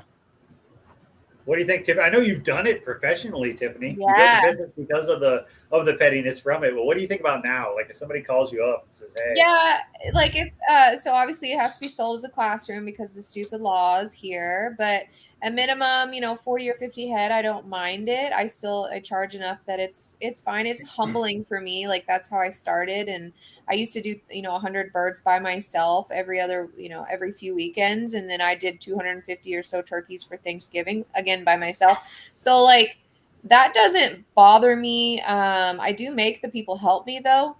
Like at least they gotta at least have one, preferably 2 people coming to help because like I said, I do charge it as a classroom. I do teach it like I legitimately make it a classroom. So and nowadays the only difference is nowadays I'll vacuum seal them. I will not break them down. They will be a whole bird. I might clean gizzards if I'm feeling generous that day. But otherwise, like I am not breaking them down. That is my biggest bitch is I'm like, no. You want to take out the breasts and you want to you want to break it down further, that's on you. Right. You're gonna get a whole bird from me, but I don't bother. Like if they've got 40 or 50 head, it's fine. The problem is most people only have 6, 7, 8, and someone ruined, having these small farms doing that for them. We used to have all these small farms that would do that for people. Now they don't have an option. Now they've got one place in the whole state that they can drop the birds, and that just doesn't make sense. So you get on any group online and you can just get as many roosters as you want. Matter of fact, that's how I learned how to butcher my first roosters, dudes. I got on Facebook Marketplace, whatever, and I went around picking up free roosters. And then I was give you roosters. If you call me now, I will have roosters for you. Yeah, I literally picked up like 10 or 12 of these free roosters just to learn how to butcher. That was my first experience, YouTube University, man. But yeah, I don't mind it. Like there are some people that'll still raise 50 or 100. I'm like, that's fine. It's humbling. It's a good time. It's not in the it's a day out of the trailer. It switches it up for me. Like I enjoy the different species because it switches it up. I worked in an all beef shop and I don't ever want to go back to that because it was so monotonous and it was so boring. Thankful for the variety. That's just my opinion. Kyle, what do you think about processing poultry? No habla inglés. I don't return those calls. I don't. I don't believe you. Yeah. I hate doing my own. Like, if I hate doing my own, I'm not going to do it for somebody else. And honestly, I don't feel right charging what I have to charge. There are 10,000 videos on YouTube on how to do this. Yeah. Like, people do this in their kitchen. You're going to be fine. Like, that's where my head's at with it. And I think I'm just bitter about it at this point. I'm just like, I've done so many. Like, I did so many for free when I was learning just because I wanted to learn. Like, I wanted the experience of breaking down whole animals and doing it. And it would be like, I did 13. I think the smallest one was like 27-pound turkeys. Like, and that's dressed for free. So that's big. And yeah, it's a mistake, but I'd never cut up a turkey before, and I had the opportunity to cut up turkeys. It took me 9 hours Yeah. with I a would. turkey fryer and a trash can, like trying to figure it out. Like, it's awful. So I just have that weird PTSD in the back of my head of like, I don't do birds. I will do mine, and I will hate every second of it. But like, I won't do it for people. I would say that about waterfowl. I don't want to do waterfowl. Oh, yeah, same thing. We'll not do We've it. just had this discussion. We just had this conversation. Is the next layer of waterfowl is a different, like chicken and turkey, one thing. Waterfowl, I'm out. Yeah, no, absolutely. I'm the same way though. Like I'm with Kyle on this. Of can I do it? Yes. Will I do it? Yes. For my own? Yeah. Do I enjoy it? No. I don't. I dread that day. Only because I know what's involved. I don't have a plucker. I don't have the equipment. Oh, I was just gonna say you guys don't have equipment, and I don't want it. Yeah, I don't want it because if I buy a plucker, I borrowed a plucker for a long time. Then I already know. I already know what's up. I'm going to get it. I'm going to have to do more jobs to make it worth owning the plucker, and I don't want to. So, for me, I raise poultry. I like raising poultry. I raise them primarily for eggs, insect control, work around the farm. It's great. I will never not have poultry as long as I'm able to. I enjoy having them.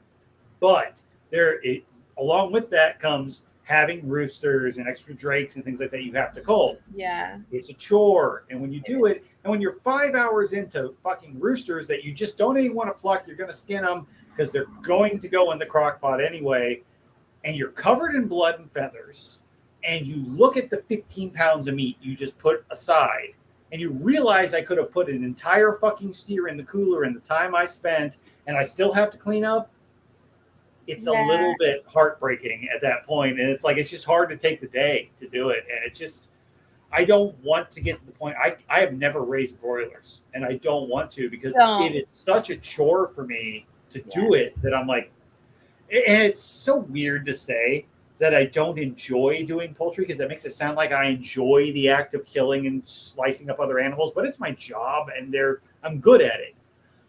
I'm not good at poultry. Can I do it? Yes, but I don't feel like Kyle said, if I went and did it for somebody else professionally, would I have to charge you per bird? Because let's be honest, every person who calls me is a grandma with like 4 fucking roosters she doesn't have the heart to do. Right. That by the time I show up, set my shit up and do it, if I'm going to make it worth my time, you're going to owe me $150. See, but that's why I'm like, only if you got 40 or 50 minimum, because I have the scalder, I have the pluck, and I have a large scalder. They don't. And I don't want the scalder or plucker because then I'm going to take jobs like that, and life's going to suck for me. Well, I don't have to. I've already made my money on that equipment. Right. Like, well, you were already raising them for that purpose at one point. And I've got a kill tree set up with like 4 cones, and so I will kill 4 in a row, and I will keep that loaded. And I think we timed it one time. I can do a chicken start to finish in like 4 minutes. I believe it. 4 minutes. You know, that's all I need. So it's quick and easy for me for the most part, but. Without all the right equipment and everything, like it's no good, and you really do have to have a minimum. I would not play around with less than. It's one of those where it's like, just equipment wise, honestly, for me, I require more equipment to do poultry than I would having a few things on hand and what I bring up to go do like one large animal. See, mine's the opposite. I thought about that yesterday. That yesterday when I was loading everything up to do these pigs today. I was like, all right, what do I need? And I'm kind of gathering everything. And you're like, I need knives. Oh, no, I've got a tractor. I got it. Like, hooks. Shit. Slaughter days are so easy. Like, well, hey, poultry days, they bring them to me. So I kind of get like, to me, it's that's a different. Yeah. See, I can't do that here. That's the other thing. It depends on your area. Like here, no, if I'm going to ever do it, I have to do it on site or I can't do it. You know, I want to set it up and get it like an exemption. One thing nice about New York is we have, you can get licensing for $1,200. I can't remember and be able to process for other people under a custom exempt poultry licensing. You can, but you've got to kind of have the infrastructure set up and have a little. Like in New York, you can do it right outside as long as you got water. You do it right outside. They don't care. But then you have to kill a beef and bring it in. It makes no sense. You can do up to 150 birds at a time. Commercial, like you could sell 150 birds that you raised at a time. Right. process them outside, no worries. It's like a Haas was You asking, do what about teaching them? 151, now you're breaking every single law. Which is Yeah. retarded. Come count them. Come and count, Yeah. please. Come here. Come find Oklahoma has the strictest poultry laws in the country. them. Really? Funny story.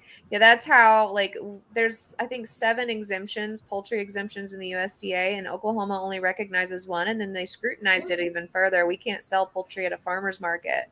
So, like, we tried to change the laws. I was part of a team that was trying to do that during that whole, thing with the that woman opening a poultry processing place. She wanted to monopolize the industry. So, like, we did try to change the laws because we were only able to raise, sell, and butcher up to 1,000 from our property, but you couldn't even take it to the farmer's market. That was the biggest. What's the point? Yeah, in the farmer's market, it's supposed to be considered legally an extension of your farm. So it didn't make sense that I have more rights in New York as a poultry farmer than I do in Oklahoma. I have more rights in California, more rights. Why in would Florida. anybody raise 1,000 poultry and not be able to sell them? Who eats that much fucking chicken? Yeah. See, Maine's even crazier. Maine just redid all of their cottage industry laws, are crazy on the other side. Now you can, in Maine, which is literally 300 yards away from me, which makes the statement makes me more angry that I'm saying it. You can raise a pig, shoot it in the yard, cut it up in your kitchen, freezer paper it, and sell cuts. If it wasn't for the fact that Maine is Maine, I would go there now. I get it. But it's amazing. I can literally see Maine from my bedroom window. That's amazing. And from the other side of the room, I see my custom exempt butcher shop and just go, "You son of a bitch!" Yeah, that would be frustrating. Here, my entire business would be completely changed. Yeah, but it's not. I was just talking today about how, like, I need to move, man. Like, Oklahoma sucks. Yeah, it's nuts. Unfortunately, the old Billy was telling me how great North Carolina is. I'm like, man, I've been to North Carolina. Don't be playing with me, Tennessee sounded pretty good, honestly. I'm telling you right now, like, the extreme weather in Oklahoma, hot, hot, hot, cold, cold, cold, nothing in between. Right now, it's just raining all the time. Fucking I went to work and got stuck in a tornado. Are you serious? Like, Right? What's so funny is I literally crawl out of a freaking tornado shelter and I'm like, all right, let me go finish. Like, the generator was still running. Go finish this cow. I'm like, gonna finish packaging this cow. And then I left the generator for the customer and he was like, no, don't worry about it. I was like, excuse me, are you going to let my efforts go to waste? You're gonna run a fucking extension cord to that freezer and we're gonna keep that fucking freezer on. I just worked all goddamn day on that cow. Exactly. Yeah. I was like, I just weathered a tornado for that fucking bull. You're going to keep Unless you guys are going to have a fucking tornado barbecue where all your fucking neighbors need it all the night. You better keep that freezer on. I mean, I literally left the generator. Like, the fire department had to get me out. They had to escort me out at like 2 a.m.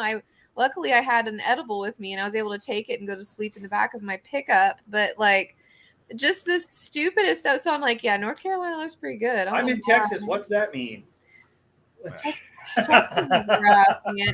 what makes me happy. I live in a place where just the wind hurts my face.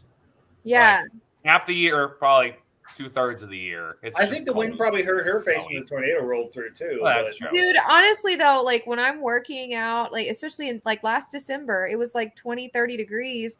It was fucking cold. Like my face was freezing. Kyle's like 20 or 30 degrees. I'm thinking about putting clothes on. I'm like power washing. I'm like power washing the trailer and lines are freezing up and like things are getting slippery and icing over. The floor's icing over before I'm done washing it out and stuff. It's like that stuff like you don't think about going mobile. Is like, first of all, like your grinder's not cranking up in the cold. Your AC and your generators aren't working well in the heat. Just there's always something. Plus, like me, I don't work well in either. So what did I tell you when you were first starting about setting all this stuff up? We were chatting in that Facebook group, and I said, when you go mobile, just realize there's going to be 2 things you have to realize. One, everything you ever own is going to break, and you need to plan for it to break and what to do if it does. And every single job that you ever show up to is going to be a rodeo. You have no idea what the fuck's going to go on, and things you never ever expected to go wrong will go wrong in creative ways. Yeah. So just be very flexible. Yeah, you literally have to have a plan A, a plan B, and a plan C. And if you don't, then you will go through all of those, and you'll be on plan H by the time you get the job done. Yeah, because sometimes you roll in there for the ones that are supposed to be hard, and it's like a 1,700 fucking pound animal that's a shit show, and it's like, hey, 3 hours later, I'm done. Yeah, it's funny how that works. I roll up for a 600-pound pig, and it was 1,000 pounds. That was my favorite. But, I don't have like a cooler on my trailer, so I'm on the hook. Like once I shoot that animal, I'm on the hook. It's got to be done before I leave. So if something goes wrong, go grab lunch and come back. Exactly. If something goes wrong, like it's go time. I better figure it out. And if I can't figure it out, well, that sucks. Like even when I went to the ER, bro, I'm telling you, I made sure those pigs were gutted in the trailer before we went to the ER. How's that? Because I didn't know how long it was going to. I was like, what's that? How's that wound healing up, by the way? Anyway. Oh yeah, it looks nice. I need to put. Oh wait, camera. There we go. I need to put like not suicide on there, because everybody thinks it's a suicide deal. But I took a carpet hook. If y'all don't know, not a cutter. Yeah. So I did take a razor to my own wrists like a dummy. I was trying to make up dates from the tornado. And worked like 10 days in a row, and which is not, I can't do that physically. It was bad. And I had like a 3-hour drive and then a 2-hour drive several days in a row, and it was just like 4 hours of sleep, 3 hours of sleep. So naturally, I hurt myself, and then I had to take 2 weeks off of work for that because I couldn't use my left hand at all. It's still like underneath. No, thank God. Another like 1/4 of an inch one way would have been an artery, the other way would have been a tendon. So like as unlucky as I am, it's still super lucky. I haven't got the bill for that either, and I'm like dreading that. I was like, dude, those 2 pigs are not going to cover that. We're screwed. I'm so screwed for that day. But it's all good. I lived to talk about it. I keep thinking about getting chainmail, but I don't know. How do y'all feel about chainmail? I started with it, and I've come away from even. I don't even wear gloves anymore unless I've actually cut myself already. I mean, I started with it. I was that guy that had the cut glove and everything else, and because I was unsure, I was learning a new skill. And the more I've done it, the less I wear, because it's just I actually find it more hygienic to not wear gloves because I can't feel when my hand's dirty if I've got a glove on. Yeah, that's true. That's true. I just struggled to use one. Yeah. Oh, and the chainmail ones are difficult. If you did wear a cut glove, get the cloth Kevlar ones. Just know that the chainmail ones are the same way. It doesn't help if you stick yourself with a boning knife. It's still going to go through. You're still going to puncture. So get the 5/8 mil, whatever, puncture resistant gloves, the ones the police use when they're searching you for needles. So I wonder if that would have even helped in my situation, Probably not. No, because it wouldn't have covered your wrist unless you're going to wear the whole arm. Yeah. And then you're spending all day working, and you're hot. You're in a warm climate, so you're sweating your ass off. Oh God, yeah. It's bad. I don't know. There's no replacement for just being careful, honestly. And you also have to just kind of resign yourself to the fact that when you work with knives every day, you're going to cut yourself eventually. And sometimes it's going to be bad. And that's just part of the job. Yeah. Well, I think for me, it's just like even rescheduling those last 2 weeks, I just had to tell them, like, I'm sorry, it's going to be another 3 weeks. Like Stuff happens. I did it if I do this again, like I'm setting myself up I cannot work 10 days in a row. I cannot do it. Like physically, my body, my spine's fused. Like I've got fusions in my lower back, and I've got neck problems. That's why you keep seeing me kind of like, so like I need to only work 4 days a week, really. That's there's no shortage of work in this industry, and it's hard to say no when people need your help. Yeah, and the problem is those emergencies pop up, dude. You can schedule 3 days a week all you want, and then you feel so. It's easy to say no to a person. It's hard to say no to a cow. They won't put down. Yep. And so then here we are, overworked and tired, and It happens. Well, we're at like 2 Thinking hours about and it. 15 minutes. I'm going to wrap it up, and then I'll leave you guys in the background real quick. We'll catch up here at the tail end before I close everything up. But I'm going to at least get it downloading so we can have the audio side going up. And I'll if you guys want it for your shows, I will get that to you. But I'll drop everybody off here real quick in a minute.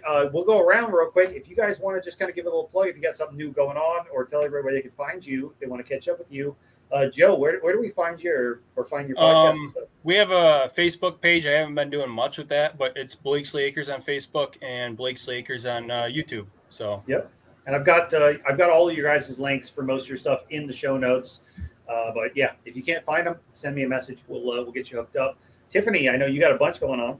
Yeah, I am everywhere. So TikTok, Facebook, Instagram, Backyard Butchery. So that's Backyard Butchery with a Y at the end. And then, yeah, that's pretty much it. I don't do YouTube. I should do YouTube, but people can contact me direct. I have a website, backyardbutchery.com. All my contact info, my cell phone and email is on there if they need to make an appointment. Awesome. Kyle, I know we kind of talked a little bit that people kind of know you, but what you got? Yeah, so I have a couple Facebook pages. I don't really send anyone to them. That's mostly just kind of business and farm stuff that I just have never really pushed anyone to. We do have an Instagram, we have a TikTok, but the biggest thing is the YouTube channel.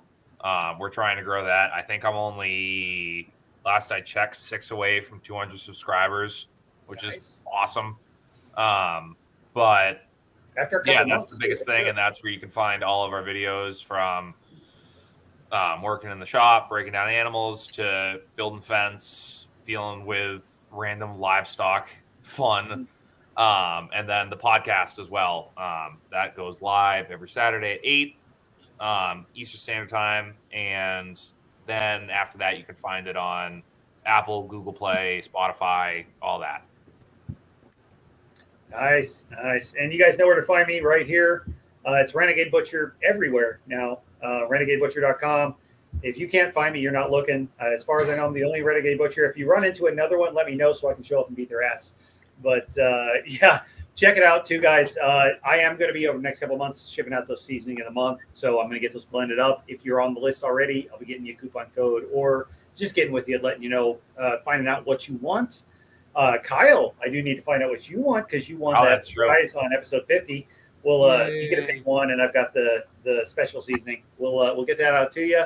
And yeah, that's really it. I'm sure if you guys follow anything, catch up on the Telegram group. It's t.me/Liberty Meat Chat, and that's mostly where you can catch everybody. But at the moment, Tiffany, and hang out. Hopefully, we'll get her in there. But if you got questions, you know where to get a hold of us.